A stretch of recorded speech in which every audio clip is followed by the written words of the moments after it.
Hello everyone, this is Karst, and welcome back to Disco Elysium. So, last episode we helped out the cryptozoologists by emptying out their traps. Found out that Kuno was emptying them, and now we've been tasked with resupplying or refilling the trap that was empty. So, I kind of left it off because I'm this close to ending the day and moving on to day 5. But since we're here, we may as well get this done for them. So, let's get this sorted and out of the way. I still want to take that lady out on a date, but that requires a lot more suggestion than I have available. So maybe that'll be a tomorrow thing as well. Let's take a peek here. I do recall the trap that was actually empty being all the way out west. So I'm pretty sure I'm near it at the moment. Yeah, it's just beyond here. Is that tear? I can pick that up, right? Time for the bag. Oh, apparently not. Fine. I'll just walk around with the multi-tool. Alright. Here it is.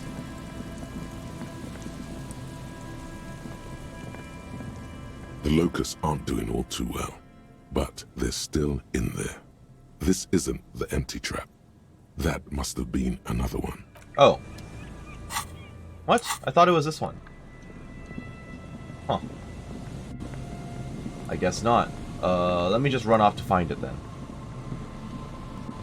Oh, no. This is the cryptozoologist camp. That's not the one I was looking for. I'm looking for one a little bit further southwest. Yeah, I'm looking for this one. Morel's trap stands empty, just like the boathouses around it. The wind ruffles your sweaty hair. Release the locusts into the empty trap. The locusts, dazed from being transported, slowly begin to acclimate to their new surroundings. They're not really going to get the chance to get comfortable here. Good. Now that's done. When do you think we will return to our impending apocalypse of a murder investigation? Whenever we finish with setting up a church, dealing with the cryptozoologists, yeah, pretty much those two things. Like helping the lady at the church, setting up the rave, the disc, or not the disco, what am I saying? The nightclub, and helping the cryptozoologist. That's pretty much after those. Don't answer that. It was a rhetorical question. Oh, perhaps I should have said nothing. He probably would have been happier. He doesn't want to, but if there is one more cryptozoological runaround, he must force the investigation back on track. This better be it. Oh, here's hoping. Here's hoping.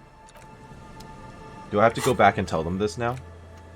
Now report to Lena. Alright, we'll do. Another small run. I'm noticing that there's no time penalty for more or less teleporting. Oh. Yeah, because it was what, 7 p.m. when I was still in the whirling just now, and now it's 7:03, and I've basically traveled, in quotation, from here all the way to here. And it would have taken a bit longer than that to get here, I think, at least in real time. Okay, relax, it's not yours. You didn't crash every MC in Revachol, hopefully.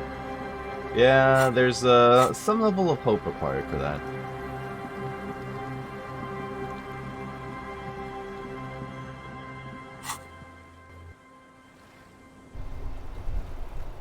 Here we are.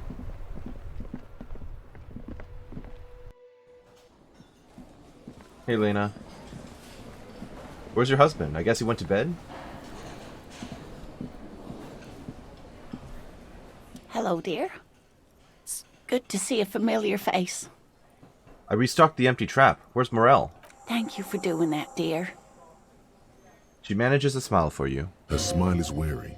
Her earlier ebullience has left her. Morel still isn't feeling well. I convinced him to stay at Gary's to get some rest. I'm afraid the cold has really gotten to him. She looks down at her hands. It's probably for the best. It's awfully cold out there in those reeds. I'm sorry, dear.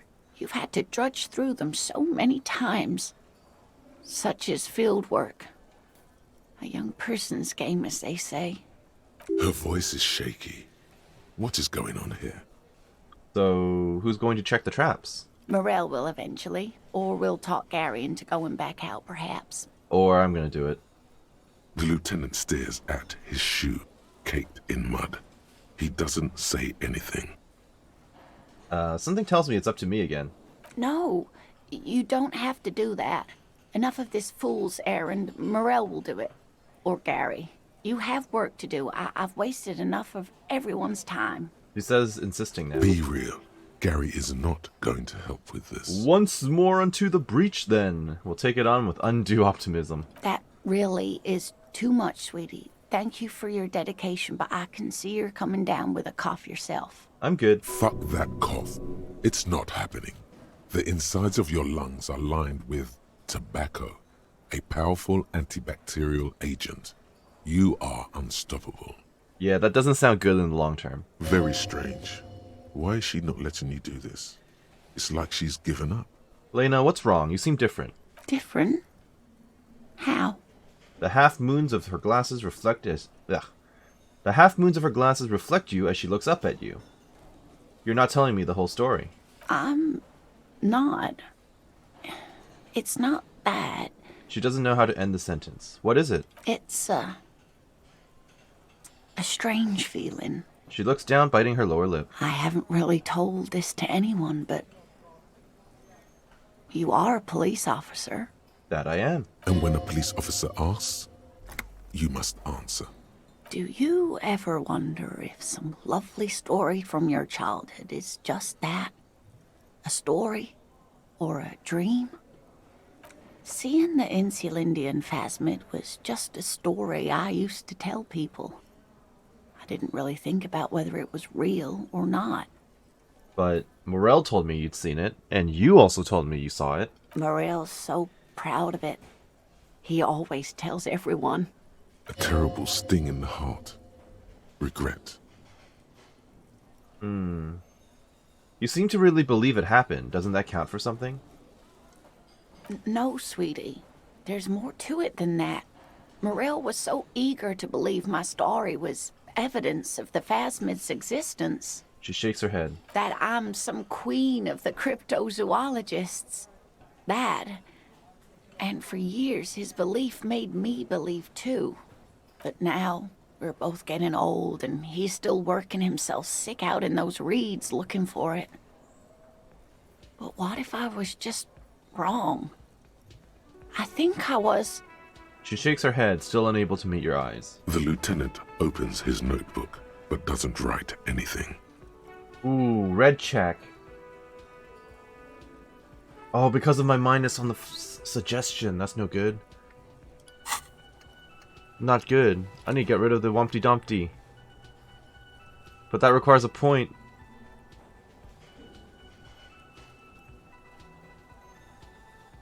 I gotta get rid of it. I've got to get rid of it. I can replace it with something else. What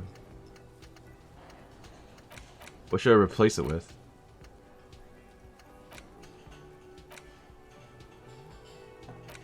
Oops.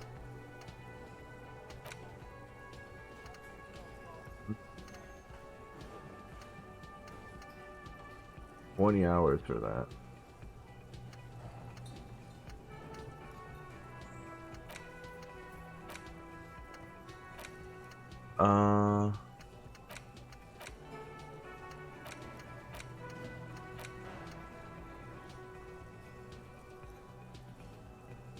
Let's go with Motorway South. Why not? Okay. Is it better now? 72%. Alright. An acorn is not the same as the tree.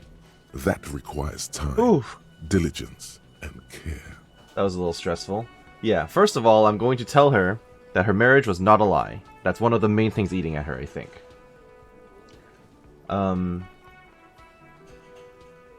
Wrong or not, and I need something good here. All qualities these two seem to share in abundance. Wrong or not, your relationship with Morel isn't just about the phasmid. But it is. We've spent years searching for the phasmid, hunting it together. Without it, what are we? Just another pathetic old couple.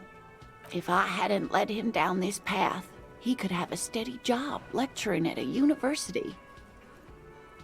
Morel hated lecturing. You convinced him to do something real in this world. But if the dream comes to naught, what good is it?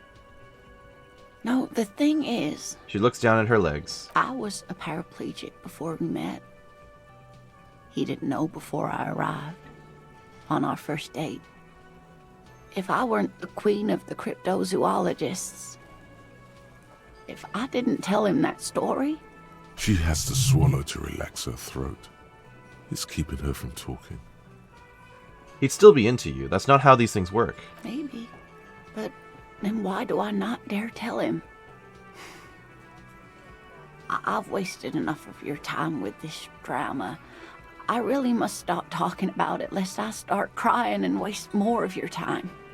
What you have to know is the Insulindian phasmid probably does not exist. Let us fools chase our ghosts.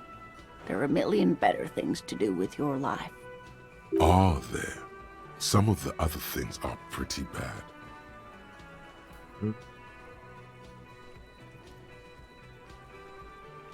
The thing is, you're not sure you made it up either. I'm not sure of anything. Sometimes I still see it, you know. The real memory. Not the memory of the memory, but it's so hard to tell the two apart. She looks out the window. Either way, I should go.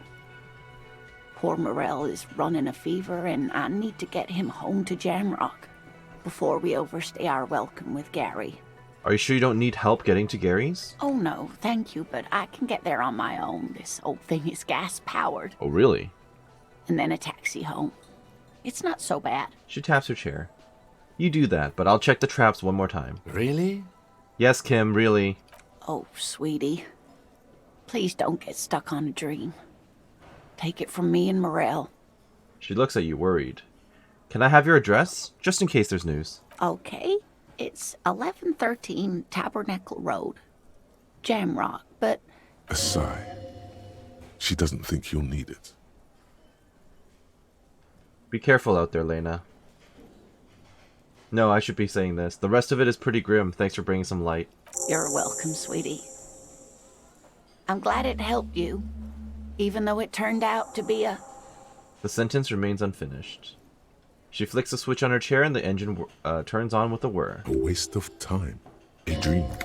A fool's hope. Say her lips moving in silence. Like that, she drives off. The gas engine sputters quietly as she gets to the doors, then pushes them open. Outside, it's raining. We should go too. I did say I'll check the traps again, so we will. I feel bad for her.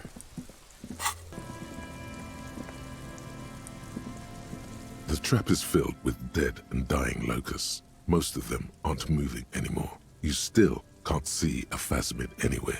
Poor things. Rip.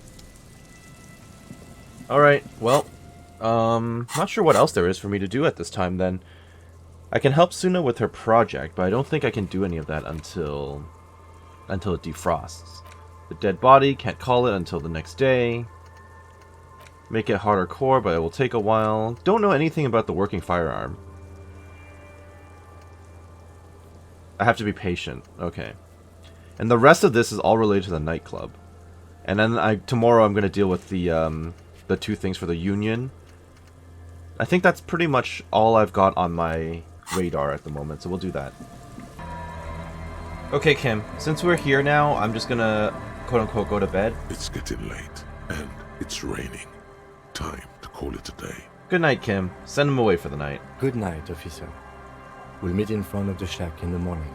Enter the shack. Now, I could actually go to bed, but let me see if the lady's here and see what my my chances are for going out with her. Let's do a little quick save, as is standard for myself. Waves are beginning to die down. Oof. Look at those little bastards. Simmer down. Simmer down, bastards. 8% is so incredibly low. The only good news is that it's a white check, so I can retry it. Let me see if there's any suggestion-raising items I have on me.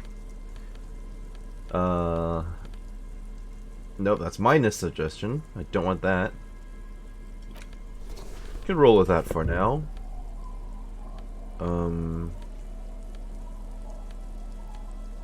Empathy, logic, empathy, empathy. There's like nothing here for suggestion. That's not great. Drama,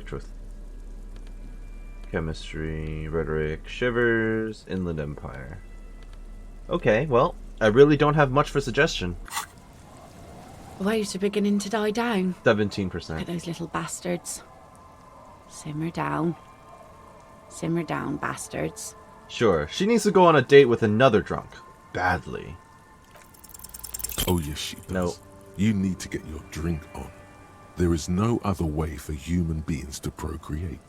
Not after 6,000 years of yeast cultivation-based mating rituals. I don't really want to drink. That's gonna upset her. I like you, but I'm afraid to be around you because you're a woman. That seems like a terrible thing to say, but all of these seem bad. Truth be told. I'll just say it. Okay. Where's this going? She blinks. Where is this going? I need to be drunk. You do too. Please get drunk with me on a drunk date. Oh dear. Absurdly and pointedly phrased. You can be quite funny, officer. Anyway, what did you want? She doesn't laugh. She doesn't even understand you asked her out. Perhaps you're too sober to pull it off right now. Try again later. Be seeing you. Alright, suggestion. Here we go. The waves are beginning to die down. It's still incredibly Those little low. Bastards. Simmer down. Simmer down, bastards. She needs to go on a date with another drunk. Badly. You Oh my think goodness. She really needs more of that after a man died at sea. We won! We got the roll! Okay, but what do I do then? What if I told you it is actually possible to go on a date sober? I'm listening. Before recorded history, men and women were able to do simple, very primitive things together sober. Acknowledge the situation and keep it basic. I'm a drunk. I don't know if you've noticed. But so I usually ask people to drink with me.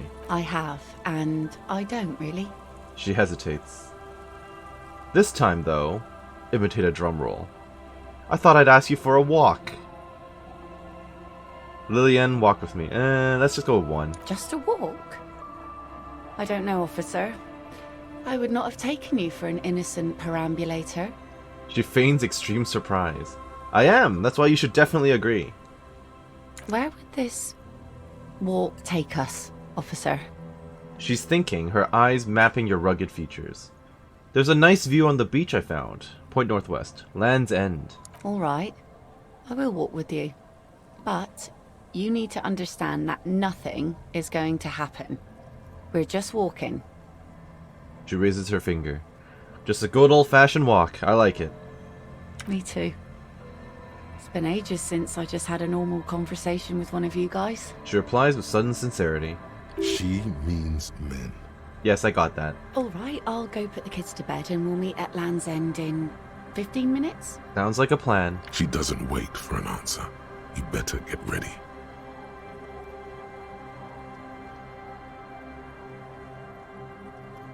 We're going out pretty late, aren't we? It's like 7:30.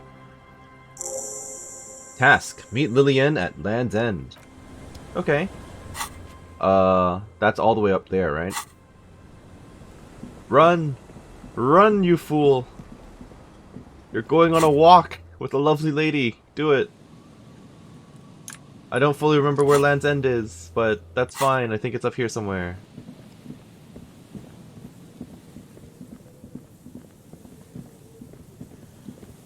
Yeah, pretty sure it's up here somewhere.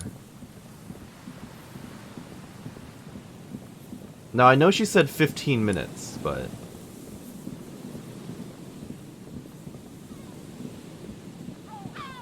Okay, yeah, this is it, because that's the trap for Land's End. Where do I wait for her? Where do I wait for her? I'll check the trap, but... Just dead and dying locust, and the slow swaying of surrounding reeds. Poor things. Yeah, okay. Where am I waiting for her? Like over here somewhere? Oh. This relay tower coordinates boat traffic in the bay. Barely. Oh, hey, you're here. Hey. The woman gazes steadily at the waves. A sudden gust picks up her dark hair and lets it fall again, tousled, wild. She brushes a few stray locks from her eyes, and only then spots you approaching. Aye, so here you are. It's late and the sun is going down. It'll be dark soon. If we stay here long enough, we will be joined by a cortege of drunks and teenagers. Now I kind of regret asking her out at night then. Know that you're not the first guy to bring a girl to Land's End. This is what the locals call a make-out spot. Oh. That is not going to happen here today. I just want to make that clear, Dimples. She turns to face the sea once more. Across the rusty water, that's La Delta, the financial district. In the mist-covered distance, towers rise as a rebuke to the poverty of this coast. Look at her. You seem surprised that I made it. Drinking men aren't known for keeping their appointments. She chuckles. I wouldn't miss it for the world. The world? Those big words men like to throw around as though they had weight. She laughs. Let's just admire this piece of the world we happen to have in front of us, eh? She nods to you, a playful glint in her eyes. As she turns to face the sun, reflected in the waves, and the skyscrapers rising across the bay, you cannot help following her steady gaze. You should say something. Anything. Maybe the tequila sunset thing. You know, a past incarnation of myself called himself Tequila Sunset. I wonder why that is. It's a common Revacholian expression. Means drinking yourself to death. She narrows her eyes. Oh. Oh, indeed. Oh no, don't bring this up. Found a corpse recently. He had a Tequila Sunset moment. And what about you? Keeping the name?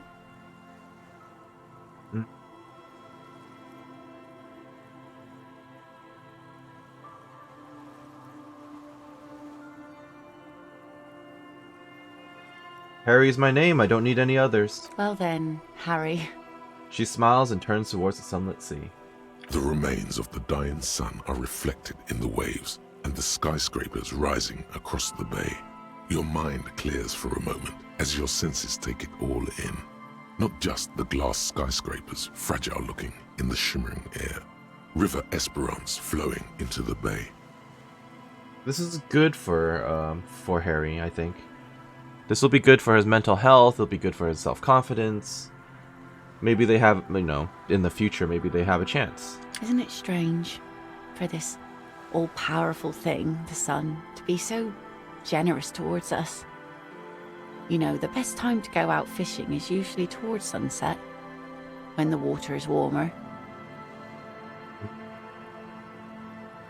She breaks the silence abruptly. The sun also falls on the Capeside tenements and war-torn ruins. An old sea fortress juts out, seemingly impervious to the sheen cast over everything else, shaking you out of your reverie. The sun does little for the dead, and those hopelessly lost in their own minds, True. or people living in desert climates with sparse vegetation and little drinking water. Is that why you named your boat the Sun? Oh, that was a bit of pride and a bit of superstition. And a bit of conceptual unity too, it being yellow and all. I'm not sure desert people are happy with too much sunlight. Now you're just nitpicking. She smiles. But I concede. Maybe desert people sometimes disagree. Just enjoy the view. Continue. There's salt in the air, and the cries of the gulls and the skuas. Grit of the sand and the green glint of broken bottles. But still your gaze always returns to the dazzling streaks of light, wherever they may be reflected, their fading opulence. It's bringing us spring, summer. It's entirely on our side, no matter what we do or who we are, for absolutely no reason. It's unlike no other powerful being. Certainly no powerful organization or government. How can that be? Sun isn't exactly an organization. There's an explanation to this, and it's political. You see? No, definitely not. Well, something's got to be on our side, and because it's not human, and humans betray you, I'm gonna go with the optimistic one. Something's got to be on our side. I guess we wouldn't really be Oof. here if that thing wasn't on our team. You have fish hooks in your ears. Yes, that's true, but I wish I had the conceptualization for this. It's a red check because I think this is the only time we can go on a date. 28%, incredibly low, and I have nothing else to raise it, so unfortunate. Do you wish you were out there fishing right now? I always do. I like it. It's like being on another planet, a water planet, with water worries and water joys. I hear the movie Water World was pretty bad, though. The wind ruffles her hair as she looks at the setting sun. You have fish hooks in your ears. These aren't real fish hooks, silly. They're earrings shaped to look like fish hooks. A drunk called Rosemary brought them to me. I kept them. I don't know if I would trust earrings from a random drunk who might have picked them up from the trash, but okay. She turns her head and they dangle. She's right. They're made mostly of plastic. A cheap novelty gift you can buy from a flower shop or a kiosk. The wind ruffles her hair as she looks at the setting sun. There's an interesting lilt in your voice. Thank you. I'm half Ubi. My mother was from Ubi Sunt. Not a lot of sun there, I hear, though I've never been. The wind ruffles her hair as she looks at the setting Ooh. sun. Still no good. So, who do you think killed the hanged man? Good one. I'm gonna go with the rope. Not She true. thinks it was a riddle. She must not even know of that business. Better that way. Wait, I just went from 42% to 28. What happened? I lost the time that I was using to think. Do you wish you were out there? The wind ruffles Nope, her uh-oh. hair. Thank you. The wind ruffles her Uh-oh. Thank you. The wind ruffles her hair. These? She's right. The wind ruffles Well, her hair. I went from as she 42 to looks at the 28. setting Rip sun. me. Here we go. Oh my goodness. 2 different approaches to cap this off with style. I'll take it. 2 different approaches.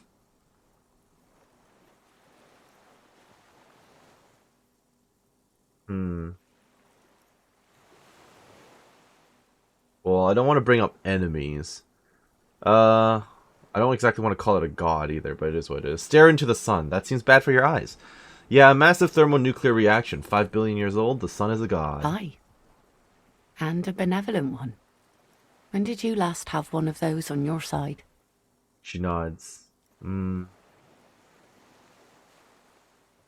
I still do. I'm righteous. Well, maybe it's that god that makes all those atoms burn up there in that big thing. She smiles. You know, the wind's gonna pick up soon, and I have to go, but She takes her sword out of the scabbard. The blade shines in the gathering dark. have this. Oh, what? The sun's good, but it doesn't stick things. I've no use for it anymore. Are you sure you don't need the sword? Look at it. No. Men around here are too drunk to pose a threat to me. You think we can do this again sometime? Doubt it. Aw. But thank you for the company. This is as far as it goes with her. You'd need to put a year between you and your last drink for anything more. That's okay. We're making progress. We've remained sober and not touched any drugs. Well, at least thank you for coming on this walk with me. Farewell. She nods to you and turns to go.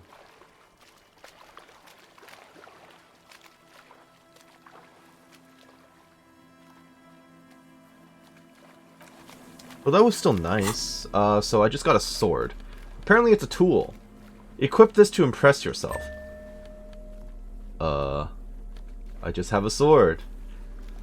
The blade of this mass-produced saber has dulled over the years and won't slice or stab anyone. It still commands respect in your hand, however. Holding on to its bake-like hilt, Bake-light hilt fills you with a sense of purpose and a memory of the date.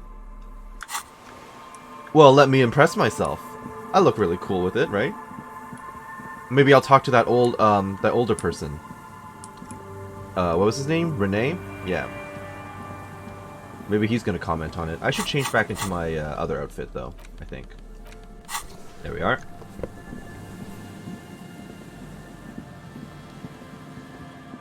I'm a little lost. Right, I need to go back. Okay, so, I guess I should just go back to the shack in this case. I don't think Renee's gonna be out at this time of night. I guess I can double check before I go to bed, but yeah. Oh yeah, no, they're definitely gone for the night. Alright, back to bed then, I guess. Back to the shack. And now I have a lovely, lovely new sword. It's getting late. Yep. Is there a way for me to get rid of the expression now? Can I do it? An old mirror hangs on the wall. You see the reflection of your face in it, adorned with the expression. Maybe I should start boosting electrochemistry. Just a little bit. But I don't even have the level up for it right now. Savoir faire. Do I even have anything else that gives me electric, what's it called? Electrochemistry? I don't think so. Maybe this would give me some, yeah. But the empathy and the hand-eye coordination I really want as well. -1 reaction speed, But I like reaction speed. Well, some food for thought, I guess, just for future reference. Yeah, okay. On the table, you see a bowl of water, a rough soap, and next to it, a small hand mirror. A straight razor soaks inside the wash basin. I was gonna double check to see if I should shave. I'm still thinking about it. I think the mutton chops help. Honestly. Kind of imagining him without the mutton chops, I don't think it works as well. Apparently I can wash the smell off of myself using just this little bowl. So I'll do that. Scrubbing all the necrotic tissue off your hands takes a while. Oof. The fingernails are especially hard. Death has made its way into every nook and cranny. Gross. Should have used gloves. Detectives use gloves when they go rummaging around in someone's dead brain. Was I not wearing gloves when I did this? I thought I did. Or I thought I was. But man persists. And finally, your bruised hands look clean and presentable. Sort of. The sudden absence of the morbid dead tissue smell is uplifting. Don't tell me I went out on a date smelling like dead people. Wonderful. No wonder she doesn't want to meet with me again. Alright. I'm just gonna keep this mutton chops, but I want to get rid of the expression. The bed is comforting. Go to bed. Well, time for more copyrighted music. The bed underneath you is soft, if lumpy. Waves wash the sand underneath the hut, then grow distant to your ear. In the quiet hum of the organic heater, you fall asleep. Alright, what have we got? Like a deftly cast fishing net, sleep pulls you out of the world and into its dark shore. The rough mesh chafes. Tightening around you, it digs into your brain. Yeah, just let me sleep. How have things been going for you out there? Helped anyone lately? Saved anyone lately? Murdered anyone lately? I feel like I've been helping tons of people, but sure. This bastard isn't even listening to you. Of course not. Because you know you are a murderer. A disco music listening psycho killer who offs poor people and then forgets about it. I don't think that's true. I don't think so. I feel like I would have been caught a long time ago if that's been happening. Okay, so I'm a murderer and that's bad. Hear that? He doesn't even flinch. Iceman doesn't care about killing people. That's nothing to him. Blackwater, under the bridge. The thing he's really scared of Is much, much worse than that. what is it? Don't tell him, sister.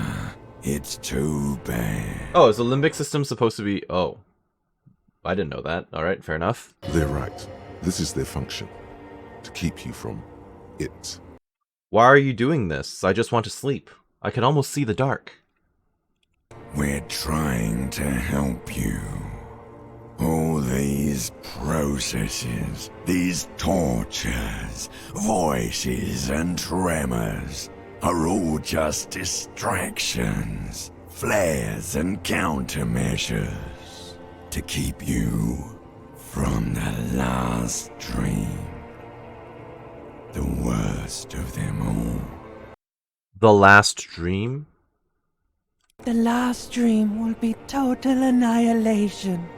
Cinders peeling off the fuselage. We won't be there to help you anymore, Harry. We will be dormant. You will be naked and alone. And the air will smell of apricots. Of hell.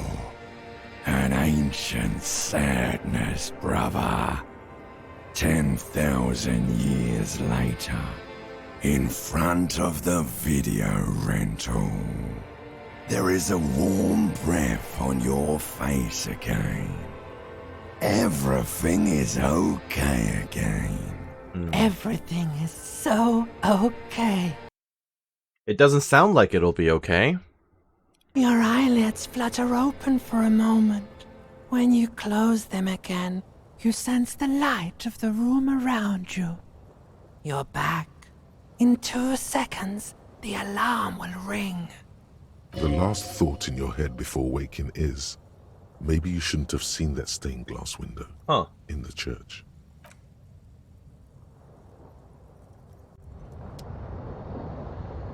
Alright. Back to it. Start of another day. Looks like I'm in a great mood.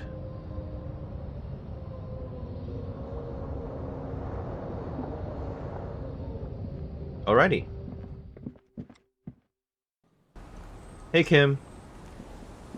Good morning. Yes? Nope. Can we do a follow-up about the date? No comment on my sword, huh? I see you haven't left our little Martinez yet. Still running around, She observes. like some kind of cross-country law official. This place is kind of growing on me, you know? Aye. But don't let it grow too much. This is not the place to settle down. Now, what's on your mind, Officer Harry? I'm looking for someone else, actually. Oh? Nope, Well, never mind. how can I assist you then, officer? Bye. Okay. So, I can call... When can I call the library? Let's see. I think it's between 9 and 5, though. So I might be a bit too early. But there's no harm in taking a look and checking. Let's go right here and to the waterfront. Let's check with the Kanema. Hey. Inside, you see a set of steering levers, a radio mic. This is Precinct 57. How may I assist you? Gamrock Library, please. I'm afraid they're closed. 10. It says here. Okay. We should try again during business hours. Anything else, Detective 57? In the cabin, Alright, that's all for now. It sucks that Lena won't be here anymore. She was like one of the nicest things, like nicest presences in the entire game, truth be told. Like, just her being here was always a nice point of reassurance for me. I don't think there's anything else. I can't talk to you about anything, right? Again? Nope. Alright, bye. I can still confront Klaasje,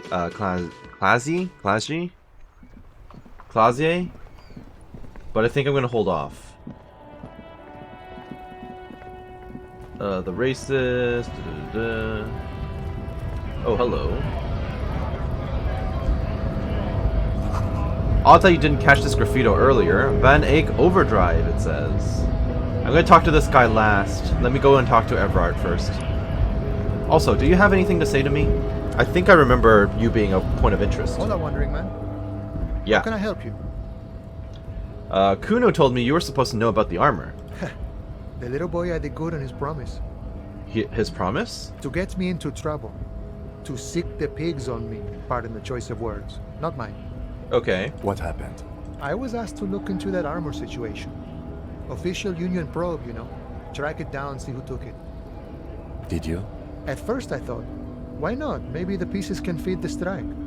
Buy us a few more days under the sun, you know? So I went to this boy. He said he'll make me his prison bitch. Yep, of He's course. got eyes everywhere, and the cops in his pocket, and he's the king of Jamrock. Sure. Serves me right for doing menial footwork. I dropped that probe right then and there, and it still got me into trouble. One bad move is all it takes. The probe into the arm. So Kuno used us to what? Scare you? It's a minor nuisance. It's all good. He contemplates taking a swig from his flask. He thinks, not yet. Better to get this business out of the way. Sweeter then. The probe into the armor. What did you learn? I learned that people don't want to talk to a drunk union man about some armor. Fair. What else? Not much. Technical stuff mostly. That was the interesting part. What sort of technical stuff? I did some research into this armadura. Let's say I have friends at the library. I didn't get into the material science, just how it comes off. He explains with a wry smile. How does it come off? In parts. 4 in total. Okay. The helmet was the first to go. The kid says he tore it off and kicked it into the sea. I believe him. The boots were still on the guy last I saw. Too hard to remove. Yep, he still had him. So, as I count, there are 2 parts missing. The gauntlets and the cuirass. This is where I left off. Too much hassle. More like a job for some militia. 4 pieces of armor are up for grabs then, but I already sent the boots away. I have the chest plate on me. Helmet is in the ocean and the gauntlets are MIA. Got it. I guess you won't be collecting them all then. That's less work for you at least. True. Hold up. 4 pieces, helmet, cuirass, gauntlets, and boots. What about the legging? Oh, they're just gone. They don't exist anymore, if they ever did at all. Forget about them. I did. He gives you a jolly shrug. Actually, I may have better things to do. I agree, officer. Let's focus on the hanging, and later some junior officers can take care of the rest. Nice. From what I learned, it was a very heavy, boring set of armor. The mustached man nods in approval. I did some research How does it? in parts. So, as I count, there are 2 parts missing. The gauntlets and the cuirass. This is where I left off. I've Much already hassle. got some armor. I'm pretty More happy like a without job struggling for to some find more. militia. So you have. Oh, nice. No wonder you're a detective.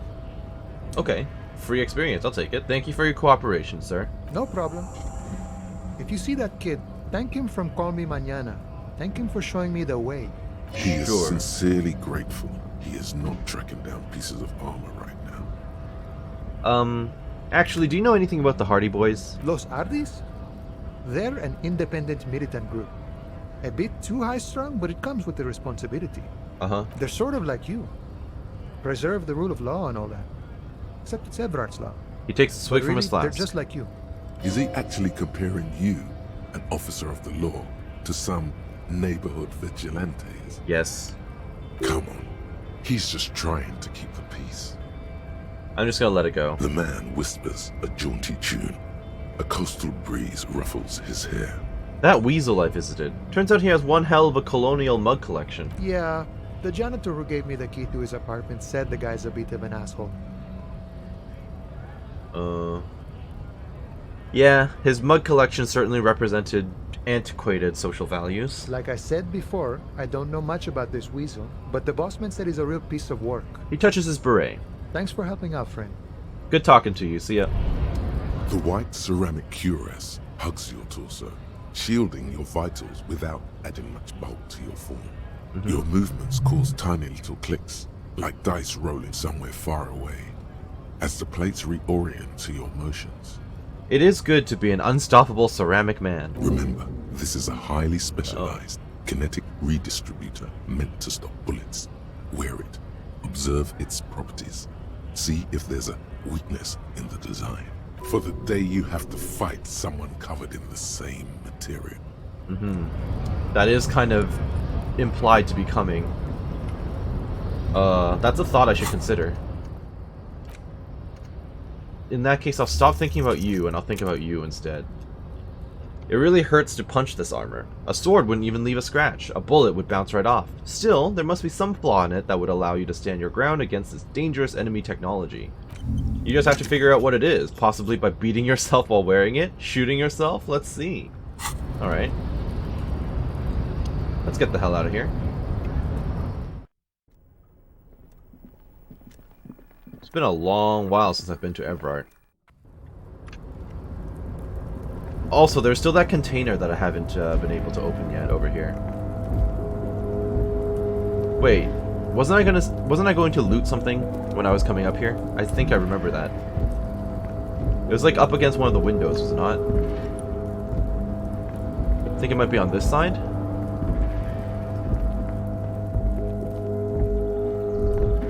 Oh. All those empty wine bottles and cigarette butts on the ground. Someone partied really, really hard here. Wait, how hard? Well, they went through 6 bottles of potent Pilsner, 3 bottles of Commodore Red, and almost 4 packs of cigarettes. It must have been pretty hard. Did I do this? Well, yes, I think we can say with relative confidence that it was you. The lieutenant looks at you and then the bottles. This is really sad. It must have been miserable. Yes, this scene isn't exactly ripping with joy. Let's just move on. The lieutenant agrees and turns to leave. Okay, cool. No, this is not what I was looking for. It must be on the other side next to Mañana, then. Let's go back to it.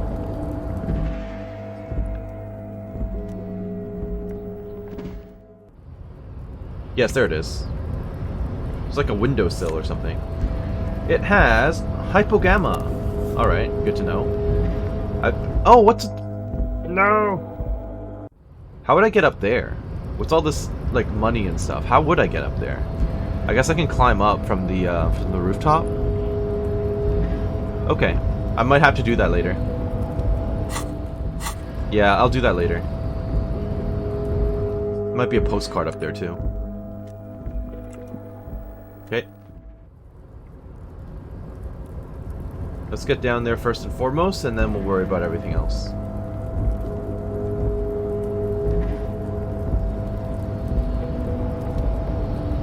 Don't need to touch the button again.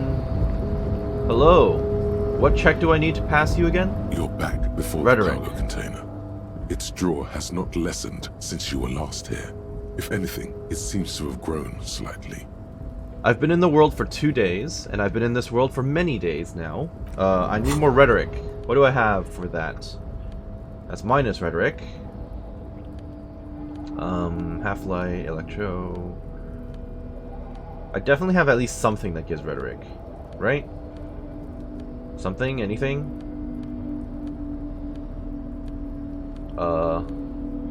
That's minus rhetoric. That's all I've got that gives rhetoric? You serious? You're back before the cargo Aye. container. That's no Its good. draw has not lessened since you were last here. If anything, it seems to have grown slightly. No reply. The knock produces a hollow ring of metal. Doesn't sound like there's anything inside. You attempt to your left. The lieutenant considers your actions with some puzzlement. 8%! And, as it's always been, it's impossible to open a container with the rhetoric. Alright. I'll be back. Unfortunate, but it's fine. I think I'm gonna start running out of experience opportunities fairly soon. Anything else from you, dude? Oh, hey, mister. Nope. Bye. Alright, Everard. It's been like 3 days since I've seen you, but... Oh. Look! Something forgotten on the coffee table. Like what? I don't see anything. Hello, Everard. Let's have a chat. Mr. Dubois, every worker... He leans towards you, waiting for you to complete the sentence. For your... A member of the board? That's right, Mr. Dubois. I see the socialist democratic fervor now burns in your heart, too.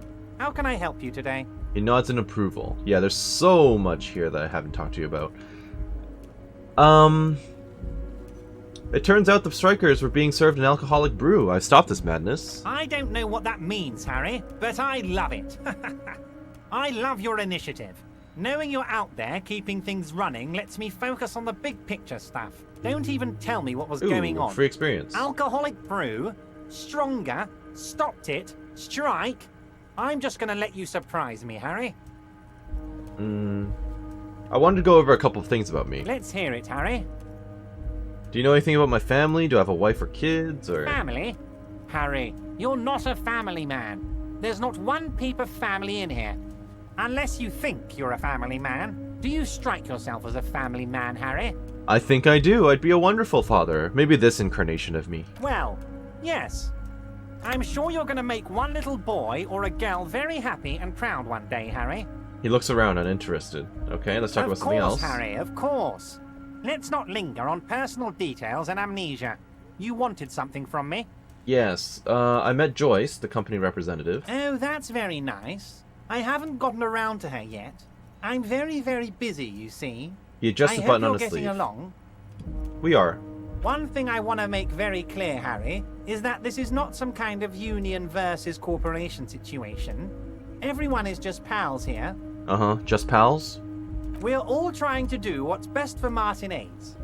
Don't feel like you can't cooperate with her because you and I are such good friends and I'm helping you find your lost gun. I'm not a jealous guy. Whoa, that's so nice of him. Suspiciously nice. Yes, a bit too nice. Why haven't you let her in to see you? If she actually wants to see me, she will find a way. Any good negotiator would. And I just don't have anything to discuss with a bad negotiator. He doesn't want to see her. It's as simple as that. Indeed. Are you sure? I find it a little odd. I'm just a nice guy, Harry. I wouldn't be where I am now if I wasn't nice. He slams his fist into his hand. Politics is all about emotions, and I want you to have positive emotions when you think of me. I unfortunately don't. Okay then. Positive emotions it is. You like positive emotions. What happened to the previous negotiator, Mr. Gaumont? What do you mean, Harry? Nothing. I let him go. The big man sounds annoyed. He made concessions for the company in previous negotiations. Why would you let an ally like that go? He's an old man, Harry. I wanted him to spend more time with his family. God knows how long he's got left. He looks down and sighs. You called him a midget. Harry, I have little people in my organization. I would never call someone a midget. What is this? He exclaims, indignant. Honestly, I'm beginning to think you're a midget, Harry. I'm only kidding, Harry. You're not a midget. No one is. We're pals. Abruptly, he smiles and changes his tone. It's hard to say if he really lost his temper, or if this is another one of his tricks. This man almost never angers visibly. Joyce said that the previous union leader vanished under suspicious circumstances. Vanished? Harry, the woman left her casserole in the oven and couldn't make it here in time for the voting. Seems legit. Oh, did I leave my casserole on? Better go home and check. The election can wait. When she got back, the whole thing was over. The man frowns disapprovingly. Wait, there was no mention of a casserole from Joyce. Funny, Joyce didn't mention any casserole. Harry, Harry, Harry. Do not fixate on this little matter. Maybe it was a rabbit stew, or a hairdryer, or an iron. The point is, her heart wasn't in it. Mine was. He flicks his fingers. If it's spilled blood you're looking for, then there certainly isn't any in his expression or demeanor now. I told Joyce that I met you. It's perfectly okay. Even if you've told her everything we've talked about, it's absolutely fine. He seems happy about the prospect of you telling Joyce about your conversations. It sounds like you want me to tell her about our conversations. No, no, Harry. I'm perfectly neutral and 100% for transparency.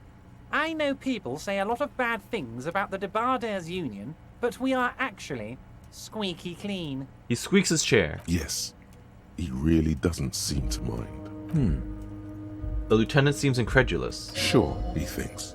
It's about transparency. Everard, Joyce seems to think that the Union is lowballing her. Yes, yes. Low-balling, of course. He's very This serious. isn't a casino, Harry. Real people, real livelihoods are at stake here. But everything's a casino for those rich types. His expression makes it clear. This is childish and irresponsible behavior. Okay, let's talk about something else. Of course, Harry. Let me just assure you one more time. It's perfectly okay to share anything we discuss here with this Joyce. This is a completely transparent organization. Sure. I have no interest in what she is doing, but I myself have nothing to hide. Your business is your business, and I respect your privacy. Just remember, none of this is secret. He makes an all-encompassing gesture. Tell her about all of it. My brother's picture, my singing swordfish clock. Tell her how overweight I am and how I'm helping you find your lost gun. Tell her about everything. Everett doesn't mind. He looks around. It is rather interesting to tell people things about each other, isn't it?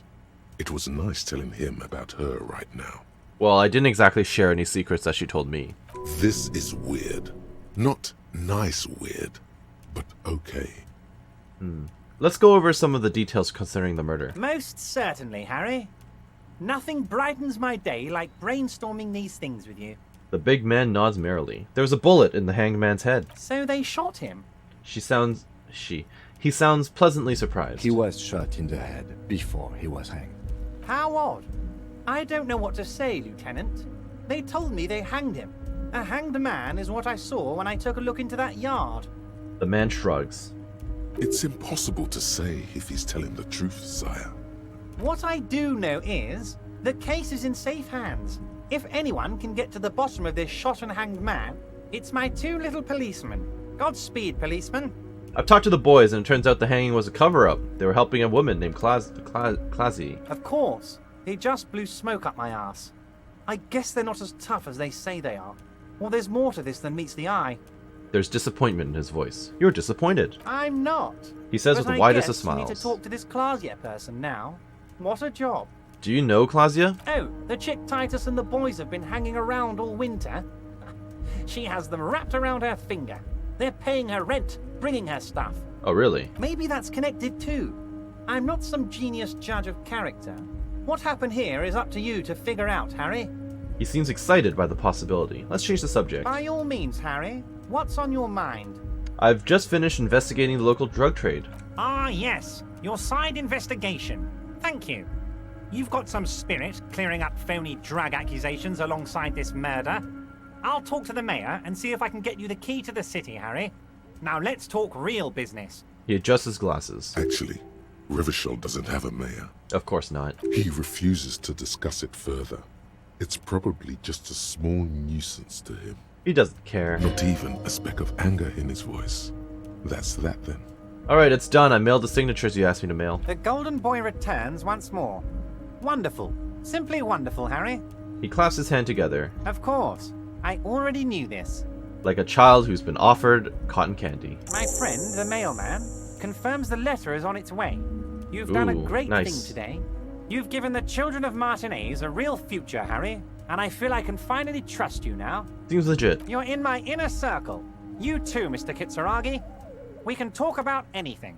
The strike, the murder, your lost gun, nothing is off the table. He nods to the lieutenant, smiling broadly. See, forging that signature really paid off. Apparently. Well done, sire. By guile and deceit, you're in. Let's talk about that last. Can I get my gun now? Harry, I've got to be honest with you. Your gun was found 2 days ago. Withholding this information weighed heavily on me, but it had to be done. He turns solemn. Okay, fine. Where is it? An old woman has it, and let me tell you, Harry, word on the street is she's a character, so watch out. An old woman has it? This must be the woman who bought the gun from Roy. The one he described as terrifying. So the gun is still with the woman who bought it from Roy. Yes, the same one. I see you've done your research. The pawn shop made the gun easy to track. Crazy stuff, Harry. Selling your gun like that? Wild. Anyway, He smiles and shakes his head in wonderment. Union Boy's gonna help you fix it. He winks at you. Don't worry, Harry. I don't want you fixing it. I want me to fix it. the neighbors of this old woman contacted my men because they trust me and the Debarders Union. Apparently, she was waving it around at the entrance to her building. Of course. Waving the gun around doesn't sound good. None of this does. She was waving it around at people? As I said, she's a character. I didn't have time for details. He It smiles. sounds like she's unstable, but don't worry. No one got hurt. Well, at least there's that. It sounds like a very disturbed and desperate individual. Who is this old woman? Unfortunately, I don't know anymore. You're gonna have to go in blind, Harry. But she's an old lady. How dangerous can she possibly be? Oh, and she calls herself the Pigs. What? There it is again. The pigs, like Roy said, not good at all. It's been so long since I talked to Roy about it, I don't even remember this part of the conversation, but okay. I, for one, find it refreshing. Finally, someone calls themselves a pig. True, we've been called that repeatedly in this game. A smile flickers in the corner of his mouth. It actually sounds extremely bad, but let's not give him the satisfaction. Can you set up a meeting? I already have. Tonight, starting 10 o'clock, Okay. near the old fish market on the coast, the one on the boardwalk, a little past the fishing village. Be careful, Harry. I would never set you up for anything dangerous, but you did ask for this. Now, He claps back his hands. to the fun stuff.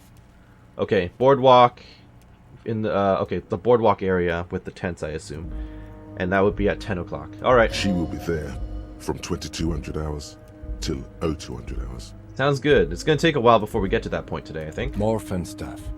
Seems like we already have fun stuff to do. He looks at you. I mean, we need to get the gun though, don't we?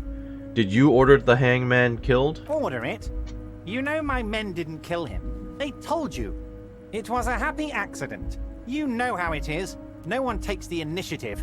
If I wanted him dead, I would have had to do it myself. And I'm too fat for that. What do you gain from him being dead? Why, a war, of course. And what do you have to gain from a war? Victory, Mr. Kitsuragi. I have victory to gain. We are going to start a war with the Wild Pines group and win before they even realize there is a war. That is a terrible plan. Have you ever heard what 2 giant serrays hornets can do to an entire colony of bees? They destroy it. I have. It's a great story, Harry. Did you also know how the bee colony kills the giant hornet? They swarm and blanket it entirely until it suffers a massive heat stroke and dies. I also know about that, yes. It's a real-life phenomenon. He crosses his hands contently, thinking of the interior temperature of the wasp rising. They cook it alive in its exoskeleton. Correct? Harry, we outnumber them 1,500 to 1. And that's just Martinez. With all the unions in Revachol, and with public opinion on our side, we can hold off 2 men, or 15 men, or even 50 men. The more they send, the worse it's going to look for them. They made a huge mistake hiring those guys. No one likes foreign mercenaries. The leftists hate them, the fascists hate them, even the moralists think they're in bad taste. True. I'm not an ultra-liberal. How is this connected to the strike? Harry, there is no strike, only war. Class war. Or, in business terms, a dawn raid. Or wait. Is that when you still pay them something? Because we won't do that. He pauses to rub his chin. We're not going to give nothing. We're going to take Terminal B away from them. The roads, the gates, the containers, that big crane, even the damn coffee maker. We're going to take all of it for the people, and fuck Wild Pines. The word fuck rings like a gunshot from his mouth. He doesn't swear often. So that's why you haven't let Joyce in? Yes. It's also why I let that midget Gaumont go. He's too nice. I can't put him through this. Plus, he knows how to get in here. That woman can't tell her tits from her arsehole. She has no chance. Okay, well that's a turn of phrase. What? Tits from her arsehole. Okay. It's a local saying. Okay. Actually, no, it's not. Why are you telling me your plans? Because we're friends, Harry. Besides, it doesn't matter now. You can go tell her if you want. It won't change the course of events. We have a significant head start. It's already happening. He looks at the swordfish clock and nods. Who killed the hanged man? No idea. Could have been his own mother for all I know. If you ever find the guy, give him a big fat kiss from Everard Clare. Couldn't have done it without him. He really doesn't know. The Okay. guy, huh? How do you know it's a guy? I don't.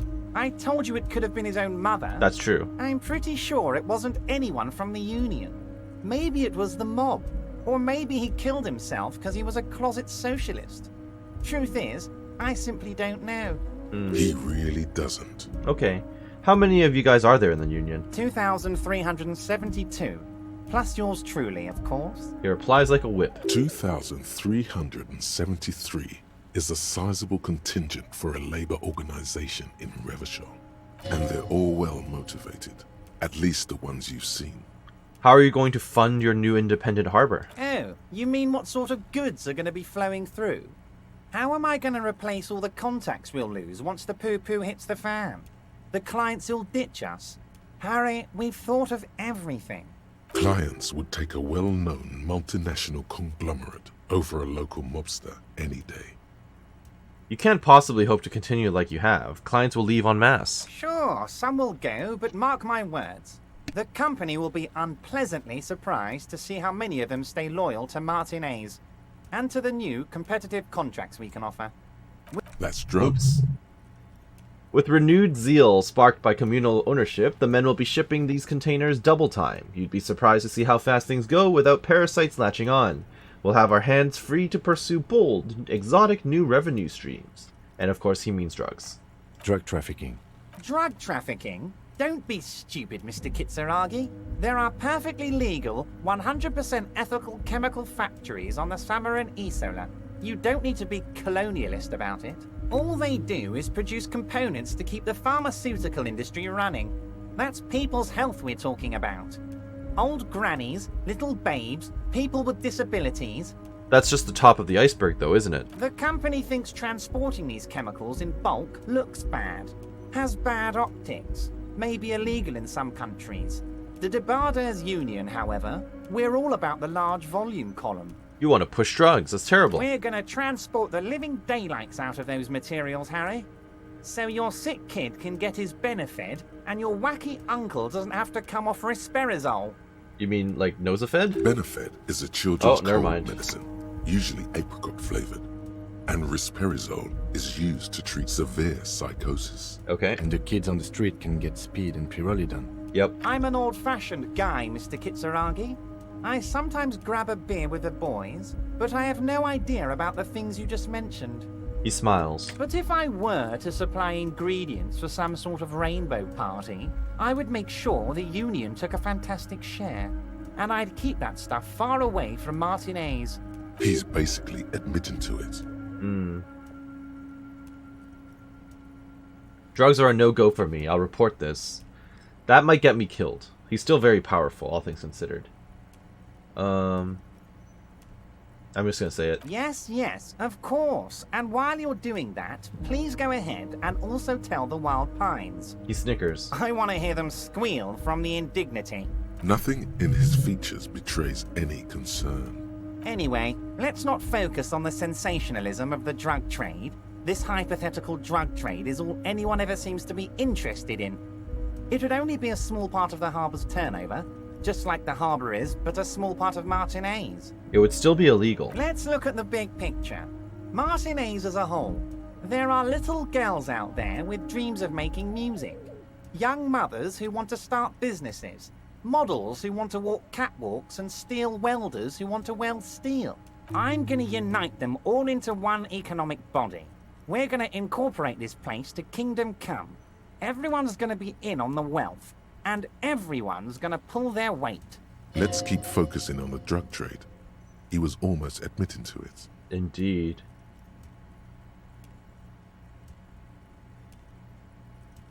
Hold on, I don't want to look at the big picture. I want to look at the drug trade you almost admitted to, but he didn't. No, Harry. That's boring. All right, it's gone. The hypothetical raw materials trade is off the table. It's such a small and insignificant slice of revenue, I'm cutting it. Of course, he's just going to say that. He's not actually going to do it. Boys, Harry felt queasy about it. We're not doing it. Can we talk about my beautiful incorporated Martinez and its many-sided business ventures now? This bold new vision of incorporated socialism I'm offering? He looks around the container.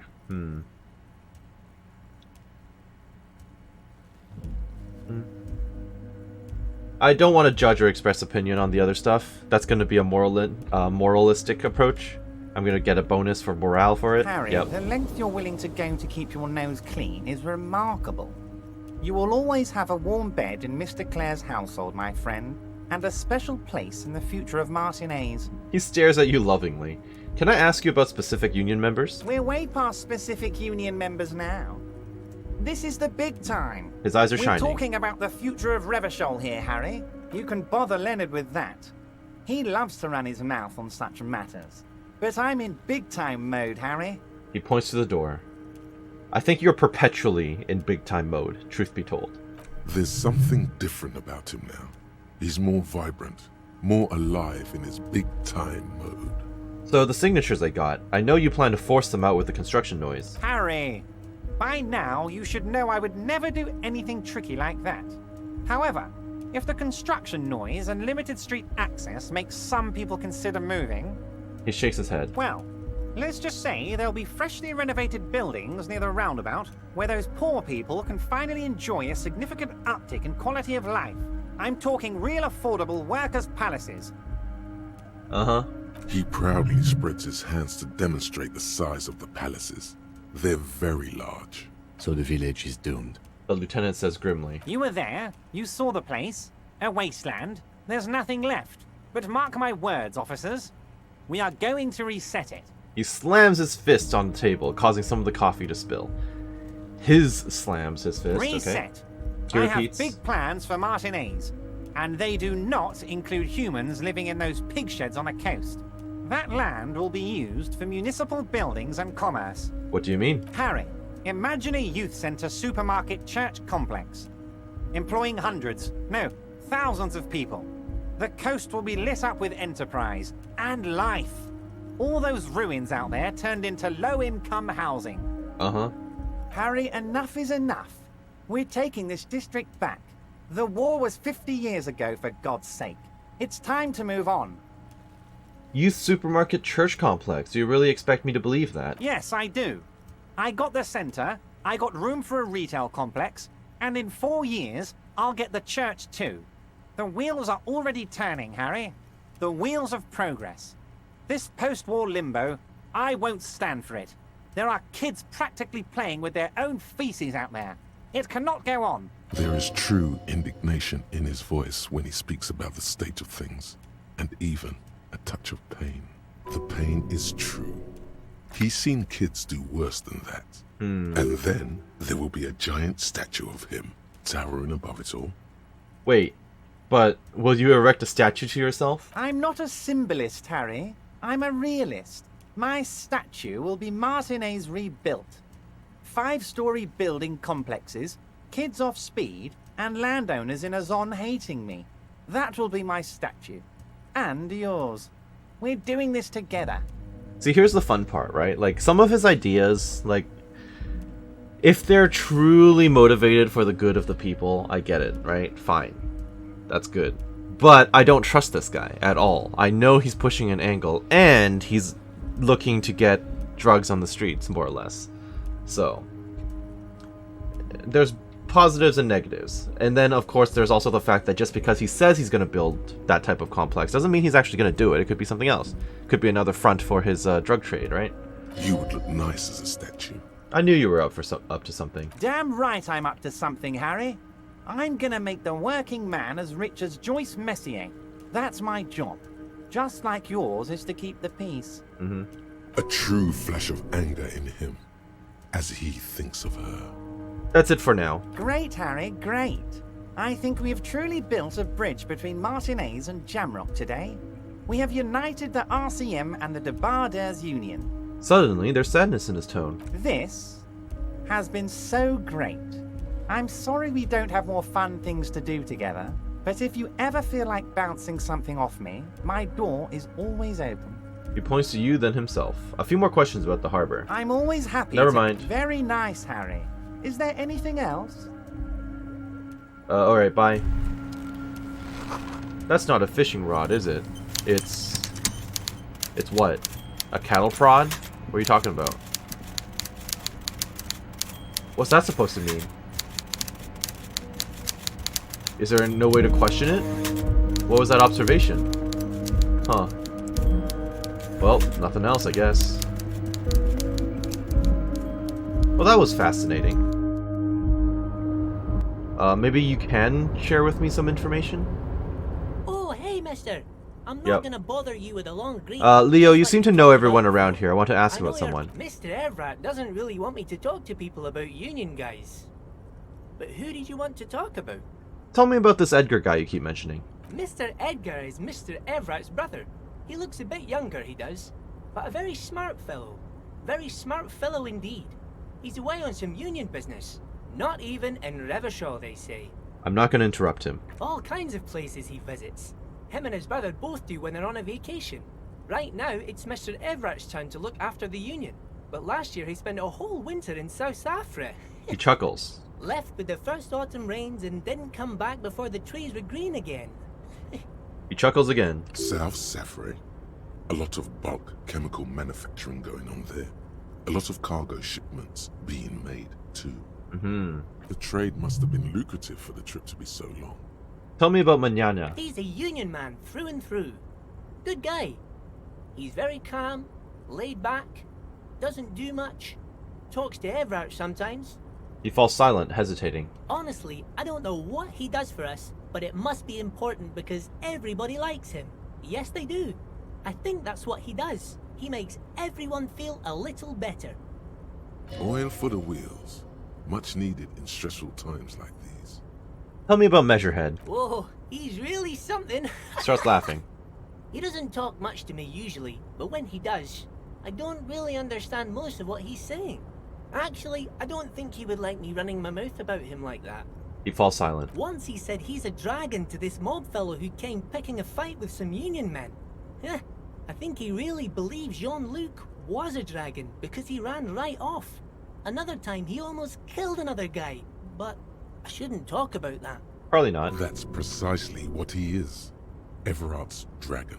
Tell me about Titus. Oh, Titus is a longshoreman through and through. He was born on a boat, they say. His veins are probably filled with salt water, I tell you. Nice, friendly sort, old Titus is. The little man rubs a patch on his elbow. Tell me about Everard. I'd best not. I mean, I could, but I don't think Mr. Everard would like it very much. You better ask him yourself, mister. If anything, the ever-present smile on Leo's face gets even warmer. Tell me about Renee. The night guard. Ooh, he's a peculiar fellow. He's the strong, silent type, you could say. He looks at the guard booth on the wall. We talk all the time, but I don't really know much about him. He plays petanque with my old human studies teacher, Mr. Martin, down at the plaza. I think he's the only fellow who actually knows old Renee. They lived on the same street their entire lives. Even dated the same girl on and off for as long as I can remember. Strange fellows. Mr. Martin was always real nice to me in school. I remember once. Hold up. Gaston was your human studies teacher? Mr. Martin, yes. Oh, wow. Don't really remember much about him. I was just a boy back then. Leo nods. Mr. Martin. Gaston also taught history and human studies to the Clear brothers. Interesting. Actually, I want to talk about something else. Sure. Bye. Do you have any new information about what I just got shared, basically? Do you have, like, any dialogue about this? Mr. Dubois, I hear the meeting with Titus was a glowing success. His grin widens. That's such a relief. Titus can be a handful sometimes. This finger guns when he was putting his hands behind his head. Now, Very good. What can Everard Clare do for you today? Nothing. Bye. Oh, finger guns again. All right. Bye. So I'm thinking I should boost electrochemistry because I never use it, and I apparently need rhetoric to open up that that container. So that's a thing to consider as well. I might go and buy some clothes, but I don't know what the clothes do before actually purchasing them, which is a little concerning. I guess I can go pawn some stuff while I'm here. That's always a possibility.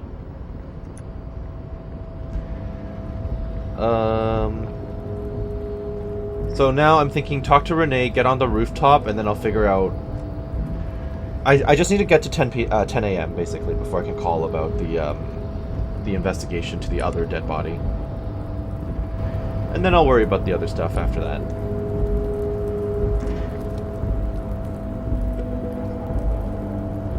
I wish I could just fast travel from anywhere. This is so awkward that I have to like run the long way around. I mean, it's fine. It is what it is, but I guess I can always talk to the soldier outside as well, since I'm here. I don't know if it's a good idea or not, but I can do it. I just hope he doesn't attack me on the street or anything. Alright, big guy, let's talk. I talked to you so long ago. Right to work! Right to work! Shame on you! The ostensible leader of the strikebreakers chants furiously. You're a big guy. Are you a mercenary hired by Wild Pines? That's a bit direct, is it not? Hell no. I'm just an honest scab. I won't have talk like that around here. You understand? Of course. His neck muscles tense up. The veins on his neck bulge. Be careful. He's holding it deep in there. Sorry, he's holding it deep in, but there are things in there that you don't want to meet. It just has to be said. That was not a convincing line. I'm gonna say very quietly, is there a tribunal being convened by any chance? Fucking bug. He breathes out slowly, his giant chest deflating and his mouth slightly open. You hear a tiny rattle. A small radio. Nice. Cracking somewhere. An earpiece. I'm going to interpret that as a yes. There's a tribunal. And it won't be long until it's ready. How about you fuck off now, huh? Okay, of course. The lieutenant says, his voice is soothing calm. He looks at you. There could be weapons aiming at us right now. Somewhere above, in the buildings. The other merc. Don't push this, he's thinking. This is not the time. True. Hell no, I'm just an honest scab? That doesn't sound too convincing. Fucking loincloth. He stares you down mutely for a second. Loincloth? Now you see, that's not really what a scab would say, is it? Better not to press the issue further, sire. He seems tense. Okay, back off. The man's breathing steadies, but his eyes are still narrow. Slowly, he's trying to get his right-to-work dance back on. It's hard to do that when you want to beat a man into a pulp instead. I think you may be able to help me decipher some tattoos. Take out the picture. Don't think so. He grunts, barely glancing at it. Suddenly, this feels like a really, really bad idea. Yes, this is a bad idea. They were on the body of the man who was hanged behind the cafeteria there. Give him the photo. Silence. He takes the photo. Grey eyes dart back and forth on the glossy surface. His face is unmoving, hard as a stone. But beneath it, you see dead flesh in colorful rivers of polychrome, melting skin and hair. Fucking loincloths. Really did him in. After a while, he cranes his head side to side and sighs. Loincloths? I mean, it's probably their derogatory term for anyone who's not them, pretty much. It makes them sound like barbarians, or uneducated, or simpletons, or... yeah, stuff like that, I guess. Yeah. He's clenching his teeth. There is silent pressure behind them. Can you tell me what the tattoo means? What it means. He points to one tiny star in the web of lines, away from the man's heart, almost on his stomach. I can tell you what this one means. Only one. You want to hear what happened here? He squints at it. It's so small. Yes. Our colonel is deep in the bush here. Deep in the fucking bush. In Benital, 41. Monsoon season. He's on a reconnaissance mission. Benital is one of the inhabited islands of the Seminese archipelago near the Pale. Covered in jungle, it was anchor point for the Seminese nationalists in the proxy war held on the islanders' territory. He spent a month behind enemy lines, scouting kipped villages. Nothing but fucking bugs and snakes for fun. Men are getting restless. There's talk of switching employers. He licks his lip as if drunk suddenly. With some strange emotion. This is about to get really graphic. Last moment to back off. Here we go. Don't interrupt him. Hear it. Our boy. He's only a captain then, but he knows how these men think. If they don't see action soon... His voice gets strangely quiet, a long, long way from right to work. His gaze pierces the paper. At dawn, he comes upon two kips, breeding in the bushes by the river. Or maybe they weren't breeding. Maybe they were just making eyes at each other. I like to think they were breeding. Uh-huh. We shot the boy. He was useless, but the girl, she was nice. A little fat, you know, but not too old. This is not about to go anywhere good. Okay. She was quite the entertainment. Oh, for the boy. week she lasted, expired in the hands of Sarge Mason. The kind of guy who'd make Chief there shit his pants and cry like a bitch. He nods towards the men on the gates. Yeah, this is terrible. This is all awful. And if you don't know what this means, I'm not going to explain it. God. Mason Oh my goodness. cut the tits off her cold body and fucking ate them.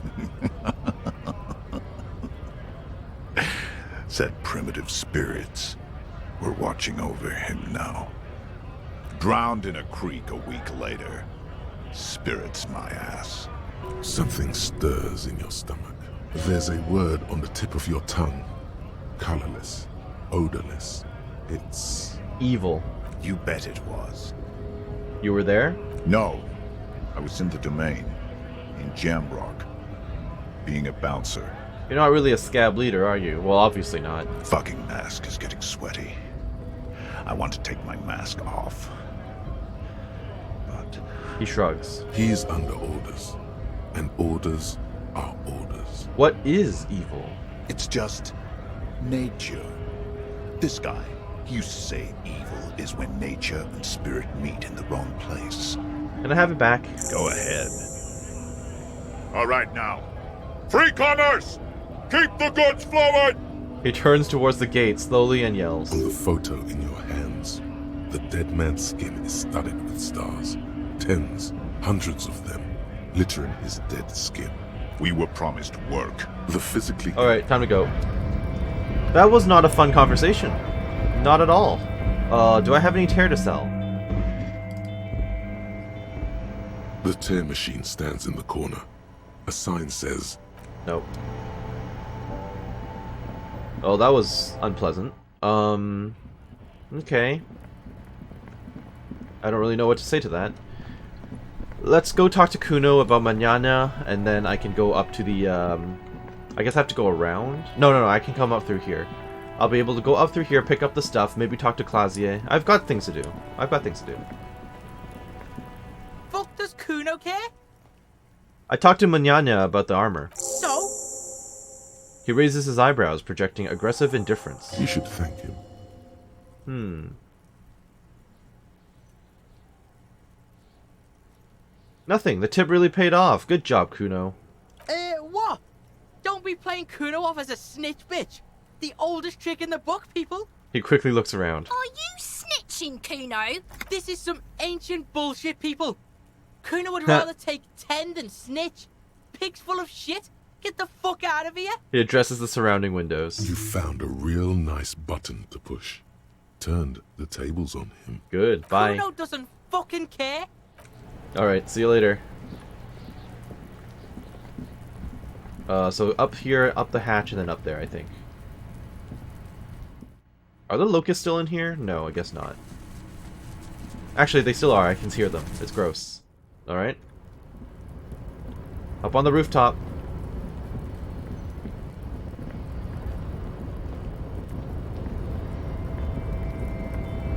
Give me that money. No one's using it. Thank you. Alright, that's literally all I came up here for. Alright. That's fine.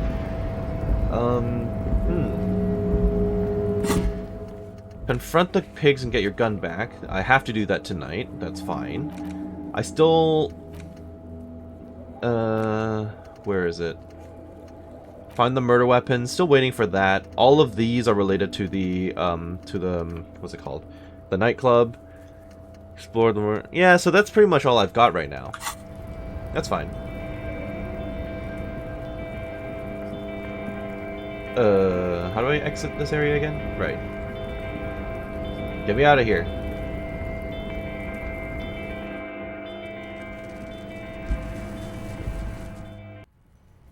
So I'll talk to Klaasje, and then hopefully by the time our conversation is done, it'll be about 10. I can get the radio information, and then I can do everything else, pretty much. Let's go. I guess I can also use the tool on the icebox as well. But I can do that next.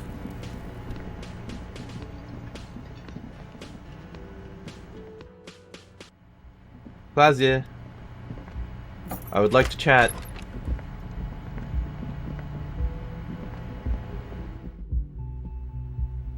Anything on the window? This window is pristine on Nope. the inside. Hey, it's been a little bit. It's always good to see you. She cracks a weary smile, leaning back against the railing. Something in her demeanor has changed. She's tired, consigned to her fate, to being here with you and what's to come. The Hardy Boys told us what really happened. I understand. She puts her coffee mug on the table. Just like that. No resistance. Her shoulders are slouched, her feet long and straight. You don't look surprised. You were expecting this. I knew there was a chance you'd get them to tell you. It's what you do. You're the police. Correct. For what it's worth, I'm sorry for wasting your time. She winces. This is good. Clear the air first, between you two. Then move on to questions. Is it? Something is off here. Shush. I can't hear what she's saying. Let the miss speak. She's tall and thin and tired. A twig trying so hard not to break. I'm trusting volition here on this If you one. knew we would find out eventually, why did you waste our time? Because of the Hardys. I couldn't just dispense with them. They were only trying to help me. Out of the shit I'd gotten into. She looks at her feet. Is she implying the Hardy Boys are the law?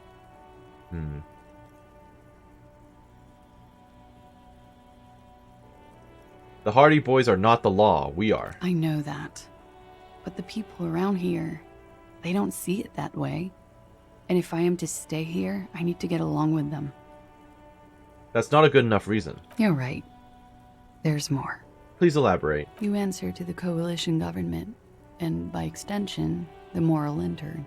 She reaches for a new cigarette. Briefly glancing over her shoulder to the sea, as she's done time and time again.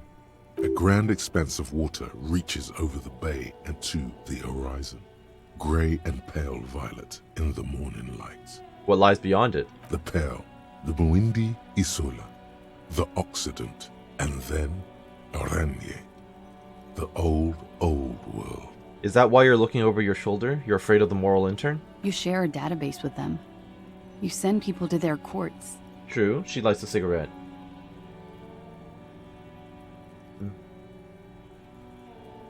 Is this part of why Orenye is a bad memory for you? I have people after me.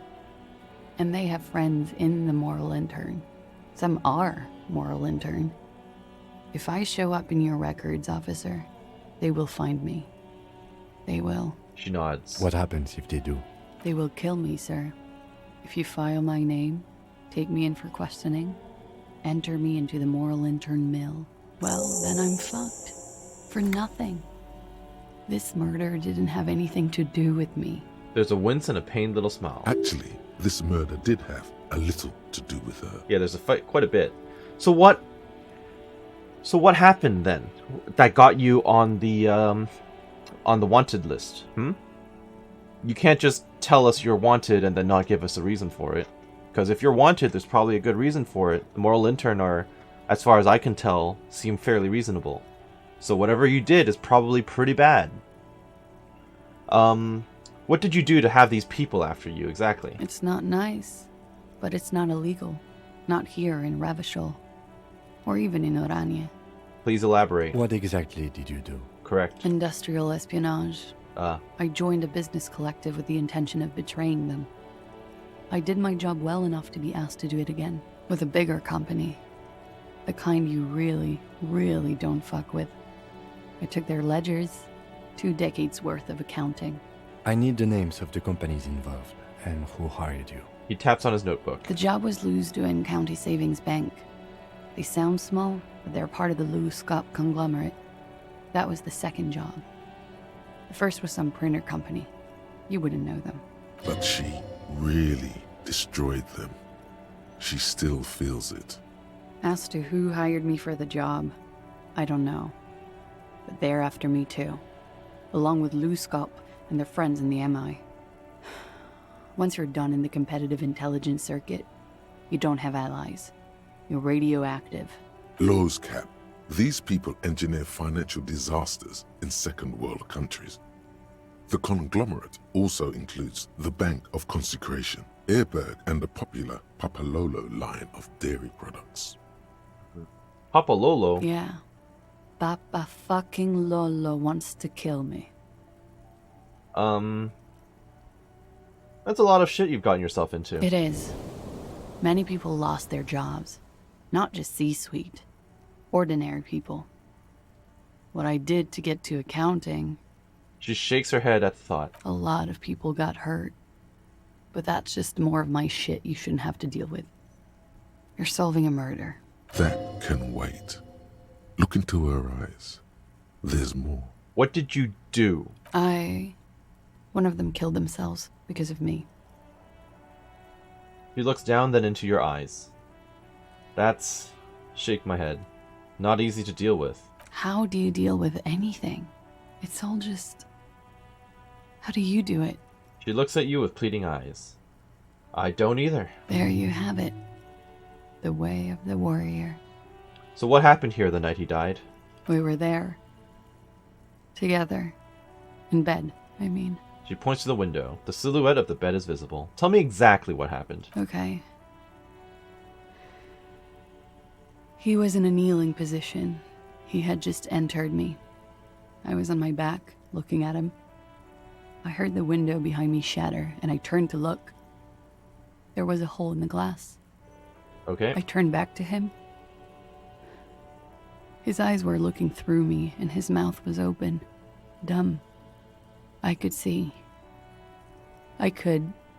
He breathes out, a moment's silence. A great pain moves through her, a dark and indefinite wave. She continues in spite of it. I knew he was dead. Before he fell down on top of me. And then what happened? He was heavy. I pushed him off and he fell to the floor. There.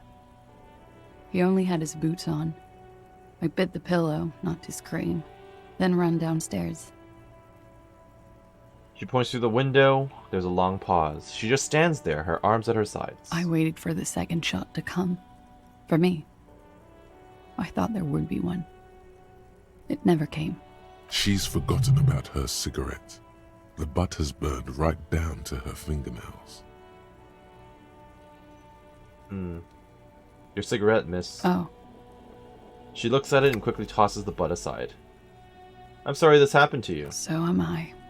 She immediately proceeds to light another one. What time was this? When did it happen? It would help us if you could be as precise as possible.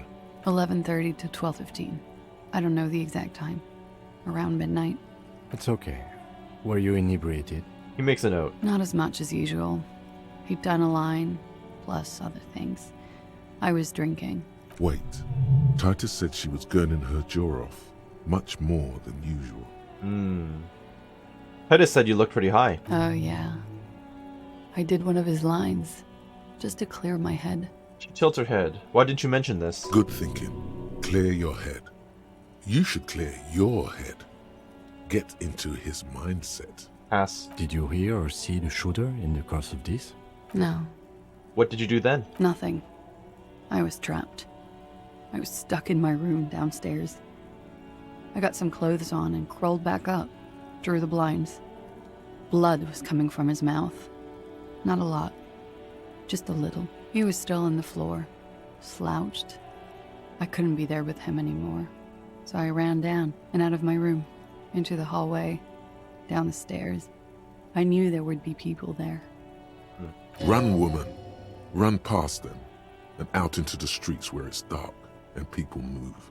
To the lorries at the intersection, as far as you can. Why didn't you run away from here? As a matter of fact, why are you here now? I already ran. I ran from an entire Isola. I can't run any further.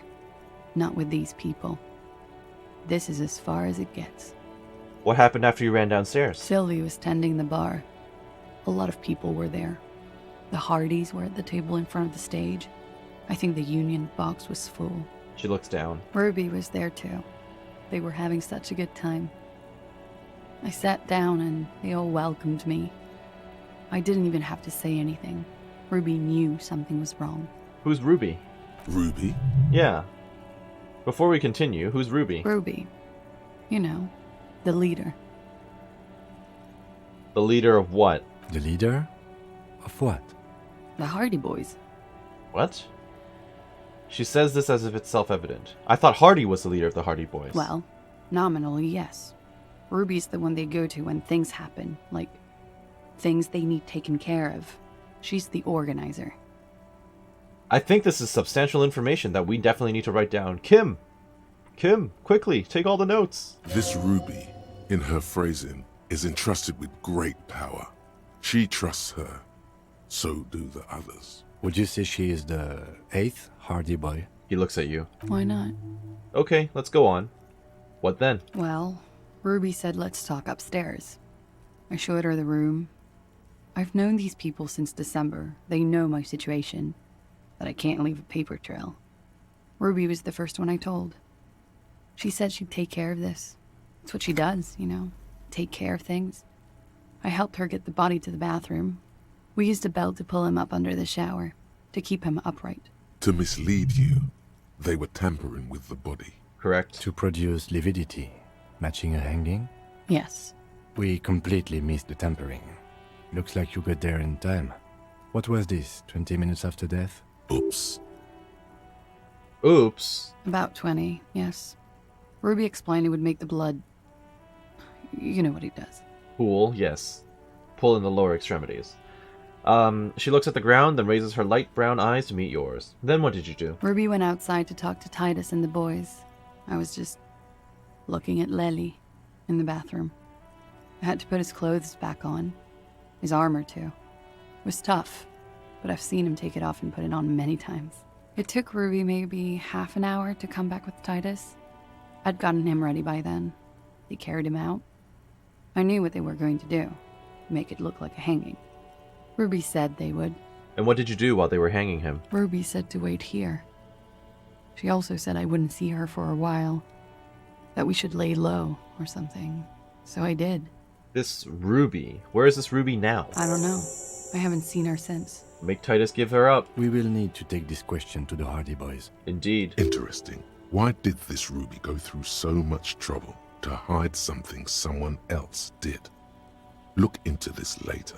Okay, then what happened? Oh, sorry, when it happened, did you hear a gunshot? When he was shot? I may have. I don't know. I couldn't hear anything over the glass exploding. She thinks. The gunshot wasn't that loud. This is something to keep in mind when assessing the distance of the shot. Silenced? Silenced? Yeah, possibly silenced. Did you kill Lily? Obviously, well, I don't... Let's ask her the direct question. See what she says. What? Why would I put myself through this? Insanity. Get myself cornered like this. She gathers the last vestiges of her strength. There's a silence. He wouldn't have died if it weren't for me. I know that. But I would never hurt him. The wind picks up. All kinds of crazy things happen when drugs are involved. Sweet, sweet drugs. It could have been a desire murder. Maybe an act of jealousy. He was a serviceman. He must have had a gun lying around, close to her hand. A military weapon using jacketed ammunition. True. Now, you guys suddenly have theories pouring out, when they're obviously just stabs in the dark.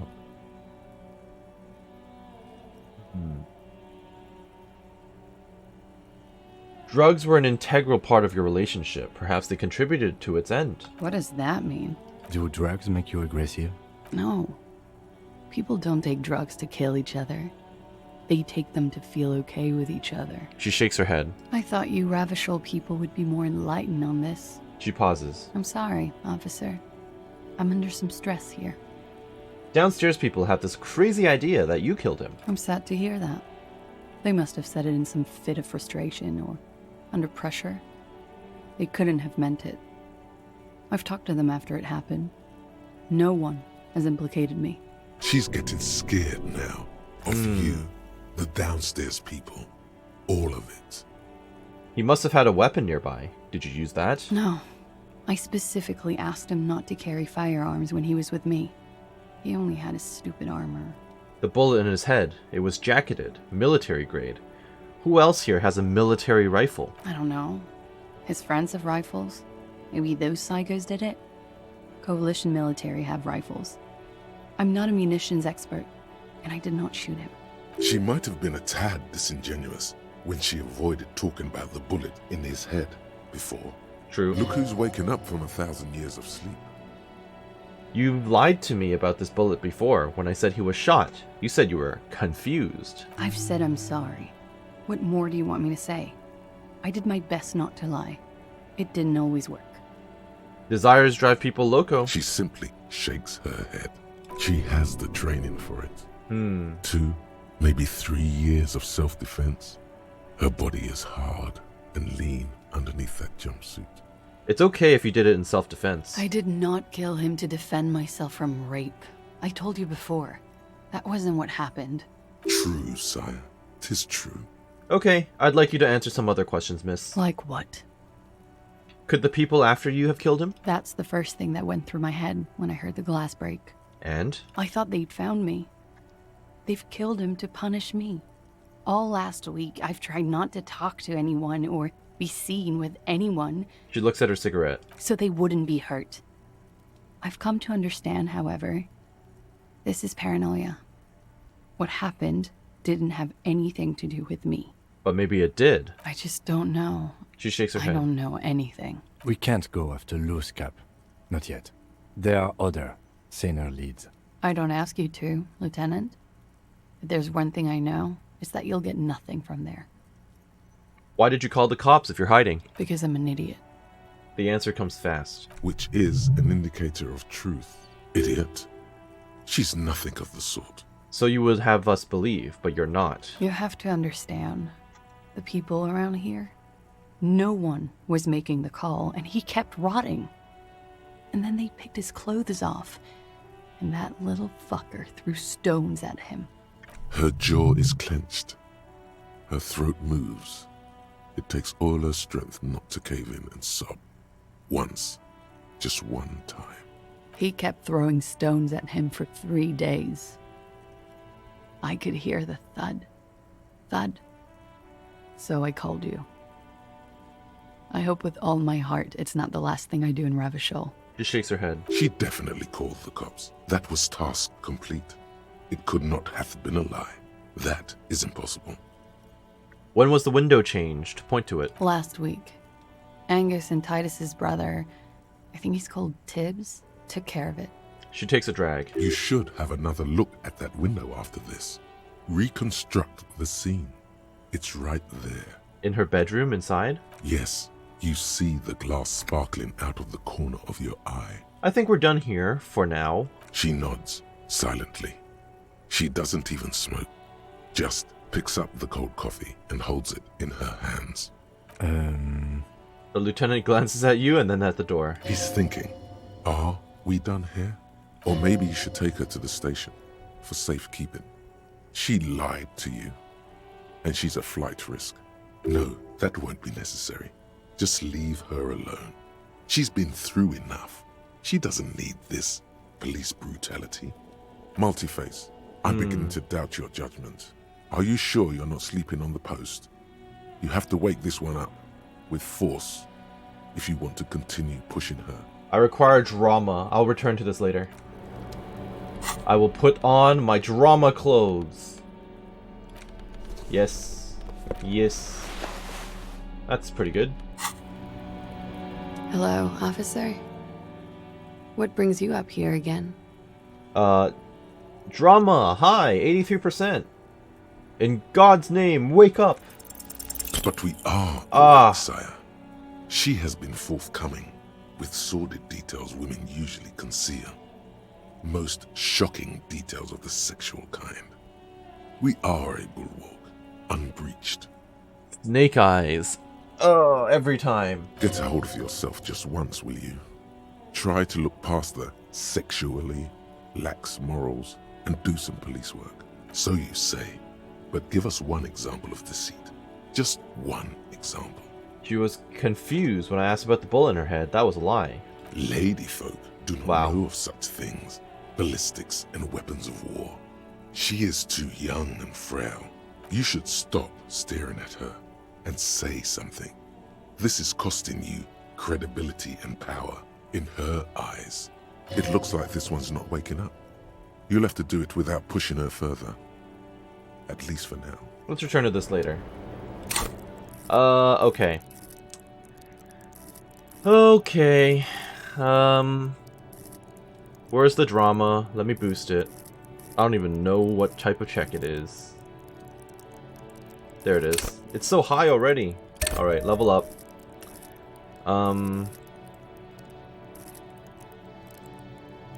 Yeah, alright. So I'll roll with that.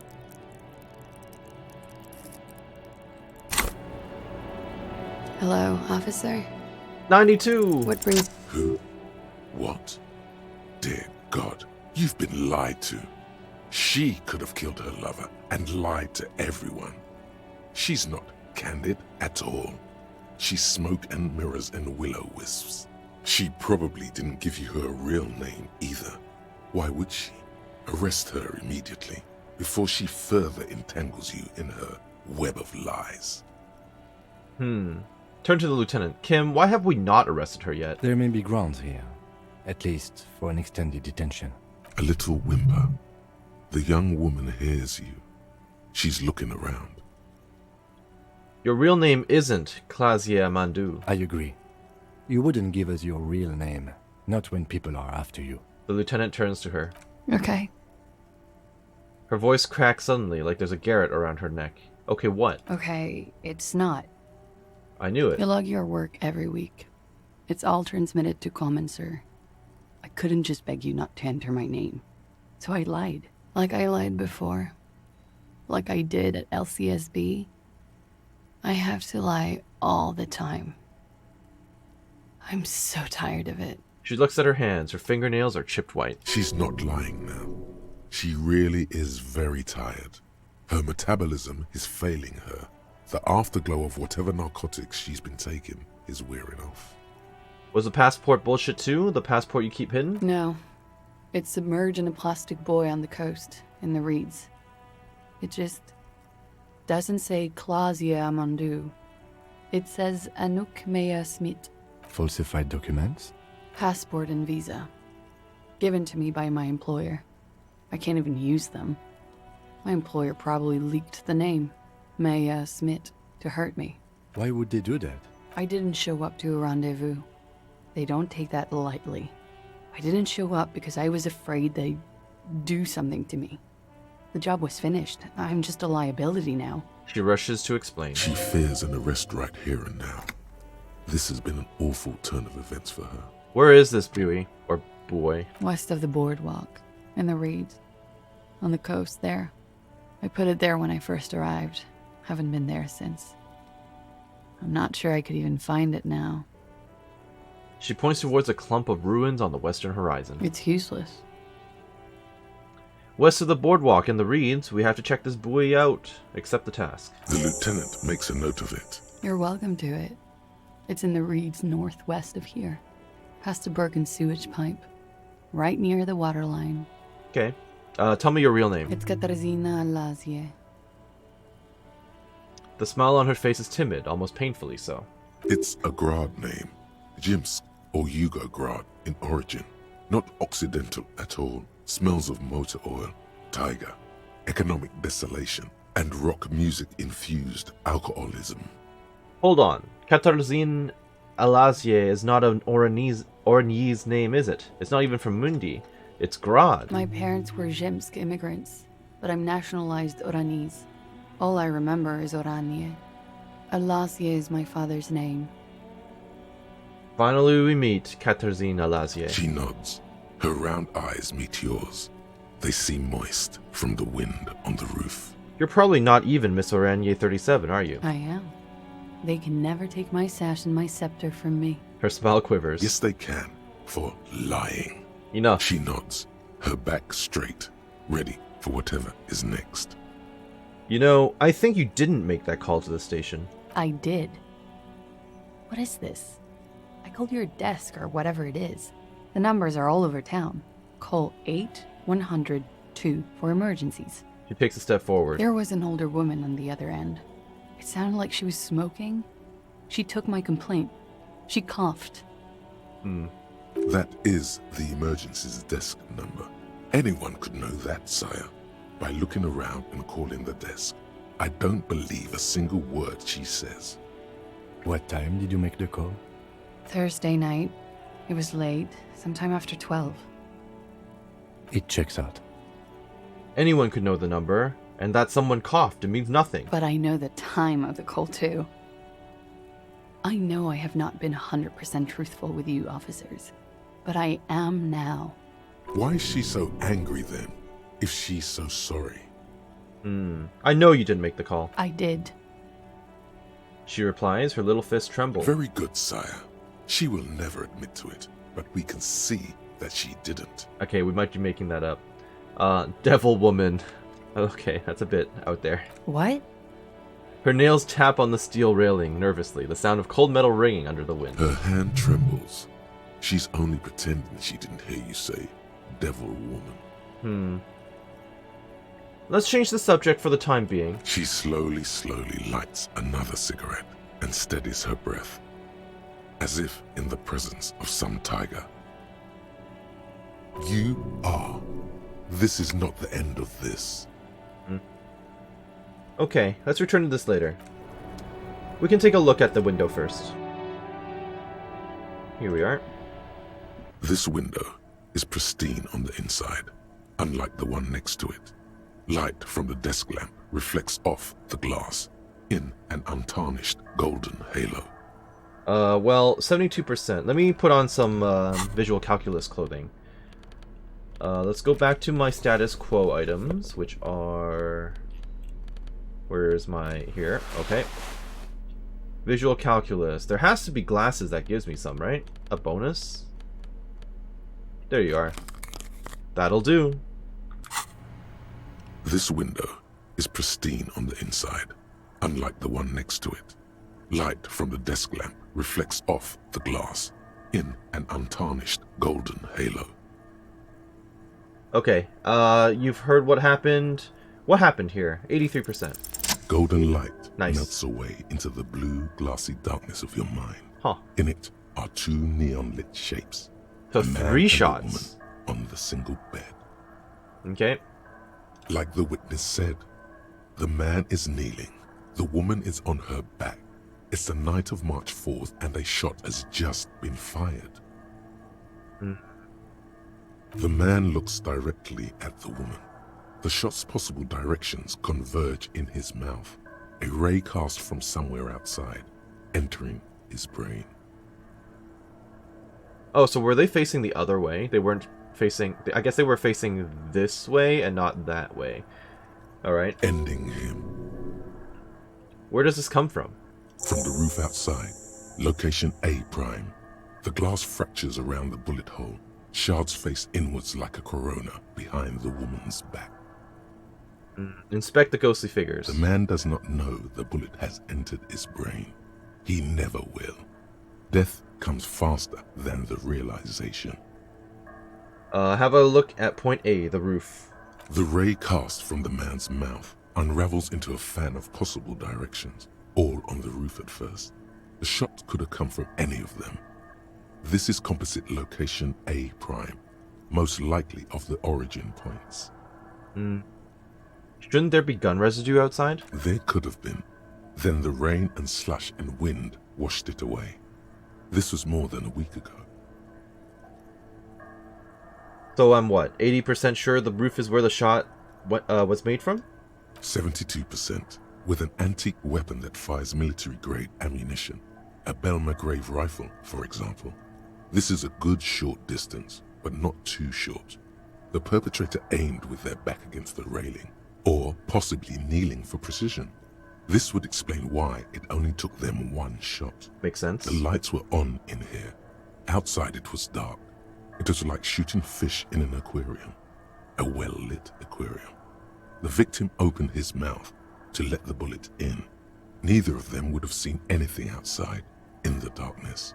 Too busy with their own bodies. That makes sense. Could the shot have come from inside the room, a closer point? Point X would contradict the woman's testimony, rendering the entire proposition void. These figures would be wiped out, detective.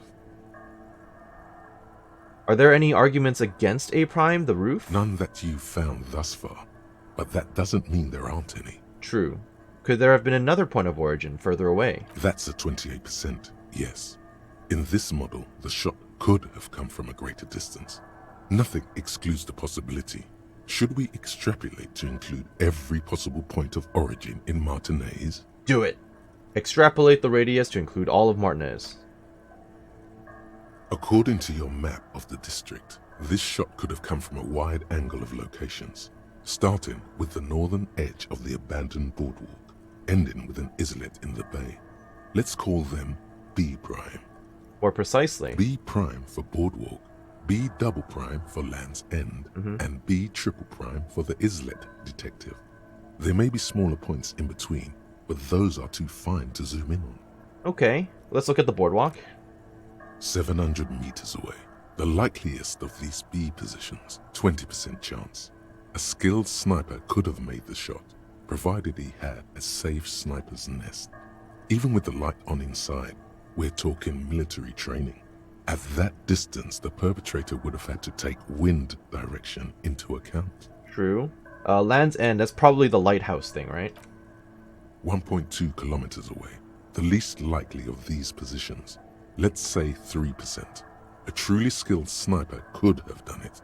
Possibly from a tent. No. Too far-fetched. I hope we're... No. I was gonna say, they're not implying, like, the Nordic dance music people, right? Because the tent is over here. Yeah, this map is pretty clear.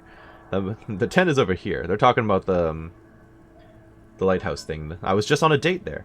And let's look at the islet. This is the place I haven't had access to yet. 1 kilometer away. An unlikely point of origin. Beyond the docks somewhere. On an islet in the Bay of Martinez, perhaps. There are islets there, badly charted as they may be. The shot would have been a small miracle. 5% likelihood. There is an extremely narrow field of view from the bay to the window, between Rue de Saint-Ghislain 10 and 33A. The angle would have been extreme, and access to the islets is questionable. Kim, do you think the shot could have come from further than the roof in Martinez? From where, precisely? Let's say B prime, the boardwalk, B double prime, Land's End, and B triple prime, the islet. I see you have given this a lot of thought.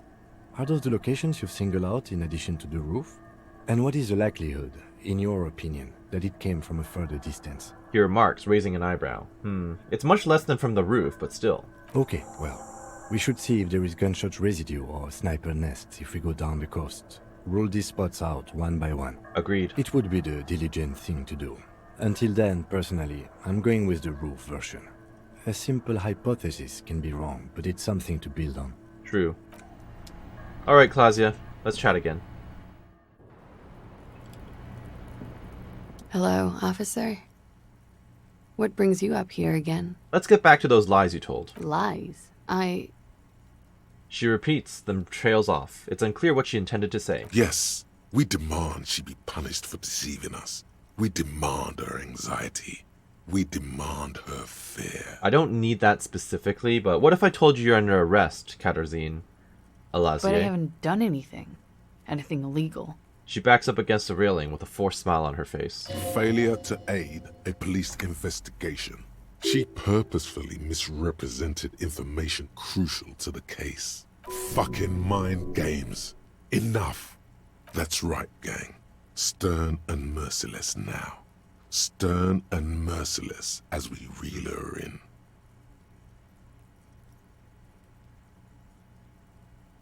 You misrepresented the information about the case. Without the Hardy's confession, we'd know nothing. The lieutenant produces a pair of handcuffs.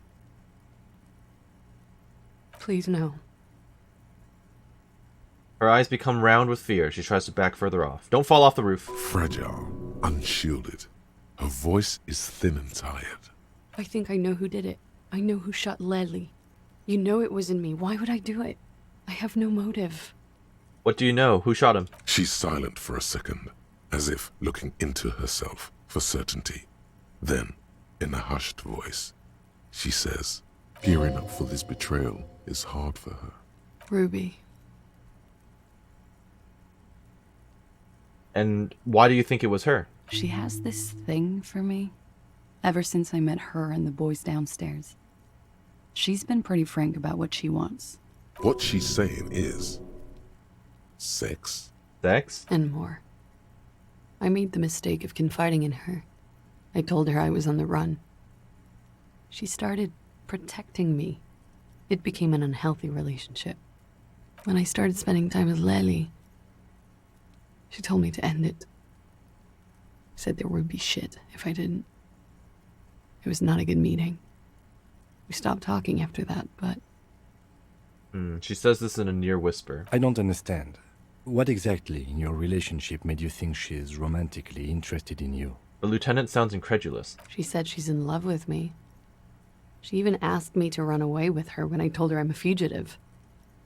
She started developing notions about our relationship. And you led her on? The lieutenant narrows his eyes. A little. I was flattered, you know? But then I had to let her off, and it was not easy. I came to regret being friendly with her. We maybe kissed, nothing more. She looks at her feet. Sounds like she was fixated on you. Obsession? This is just an assumption. True. I know what it sounds like. That's why I didn't want to tell you before. But she knew what had happened when I came downstairs. She raises her eyes to meet yours. Somehow, she knew Lely was dead. She wasn't surprised at all. When we came up here, she was calm as a stone, too. She cleaned it all up like she had a plan. This is a familiar theory. You had it too, remember? Yep. Could it be that Ruby was covering up after herself? The lynching? When Ruby said that there would be shit happening if you didn't end your relationship with the deceased, was she threatening you? She came over one night, drunk, said she'd turn my life into a living hell. I've been threatened before, so I can tell when someone knows how to do it. And she's a pro. She must be. To keep the Hardys in line. I tried severing ties with her after that. I thought it had worked, but... She looks through the window of her room. Some of that fear is still with her. She exhales sharply. What are you talking about? She's afraid you'll arrest her. True. And how could she have killed him? You said there was a secret route there, right? She points to the door that leads to the pinball workshop. She could have come up through there, then taken this shot. Right here, where I stand. It was too dark outside. I wouldn't have seen her. I think that would be too easy, and we would see residue and evidence of that here, right? Then slipped back downstairs without anyone noticing. That is possible. Interesting theory. Did she know that door exists? Had you been out there with her? Yes. She's been up here many times. She used to come to drink on the roof when, The young woman falls silent. Her mouth moves without a sound. The peephole. Yeah, I'm thinking about that too. You're thinking about the peephole, right? The perforation in the pinball workshop wall. She would have seen us. My bed is right next to... She's forgotten her cigarette in the ashtray. You mean to suggest she made it? No. No. Why would she do that to herself? No, I just remembered you told me about it, and... She shrugs it off. She's not really sure. It was right above the bed. She could have seen all sorts of things from there. Okay, that's it for Ruby. Wrap it up. Okay. And what? Arrest the liar now. Why? She told us some pretty interesting things there. Don't arrest her. Push her a bit more, but then let her off. That Ruby theory was solid. And she's beautiful. Who? Her. Stop letting her distract you. That's all good, but I think we should still take you in, just in case. Step a little bit closer. Still? After all this, sir, please. It's a shitty world, and I know I'm shitty too. I know.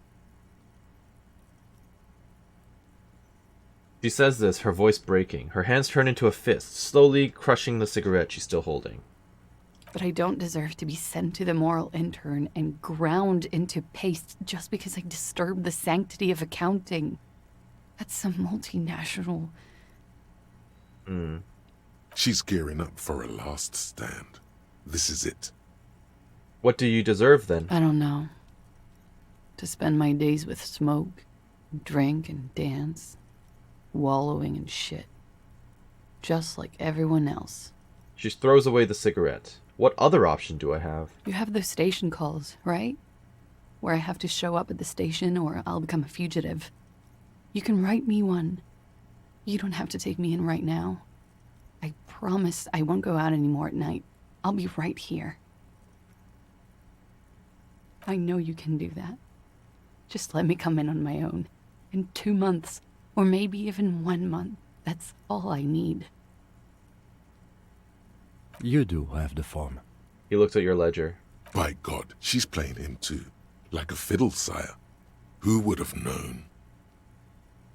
And what will have changed in 2 months? Or 1 month? Everything could change. This city, the extradition rules, the people after me could be in jail. Or maybe Revachol. She falls silent. There is desperation there, in that silence. A cornered animal looking for a way out. Maybe Revachol could be free. I could be tried in a free Revachol. An independent state that doesn't hand its detainees over to the moral intern. I'm just trying to think really hard about what I want to do with her. I find that hard to believe, miss. The handcuffs jingle in his hands. I also find it hard to believe. Don't. The world can change. It has changed before. She looks at you, frozen to her spot. That's not the answer she was hoping for. Thought that you were some kind of patriot or communard, did she? I've made my choice. Decide what to do with her. She looks at you in silence, her face filled with fear, lips parted. Wait. If you arrest her, Kim will have to transport her. You'd be without your partner for the rest of the day. True. Shut up. He's making a decision, and it's his to make.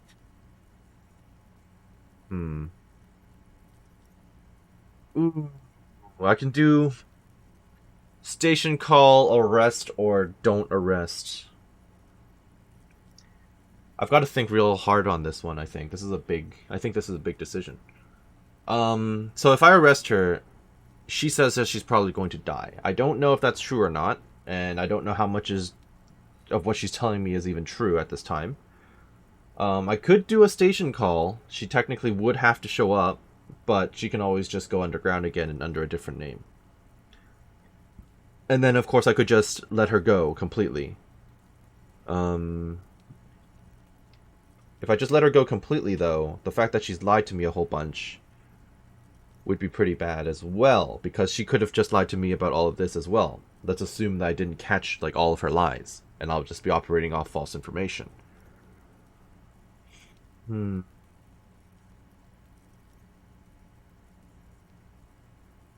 She's been lying to me a lot. This is kind of a middle ground thing.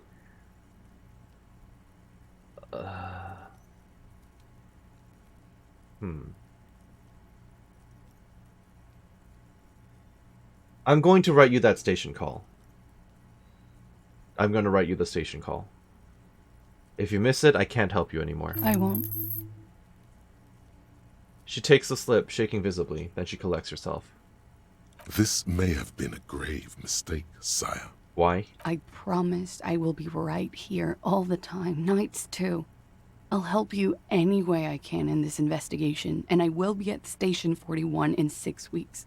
She repeats. I promise. Okay. She slowly lights another cigarette and steadies her breath, as if in the presence of some tiger. We'll return to this later. I think I'm going to call this episode right here. I hope that you enjoyed what you saw here today and that you're doing well wherever you are. This has been Karst with Disco Elysium. And I don't really know if I made the right choice here. I guess we'll find out at some point later on in the game. Have a great day. Thank you for watching. We'll see you next time. Bye-bye.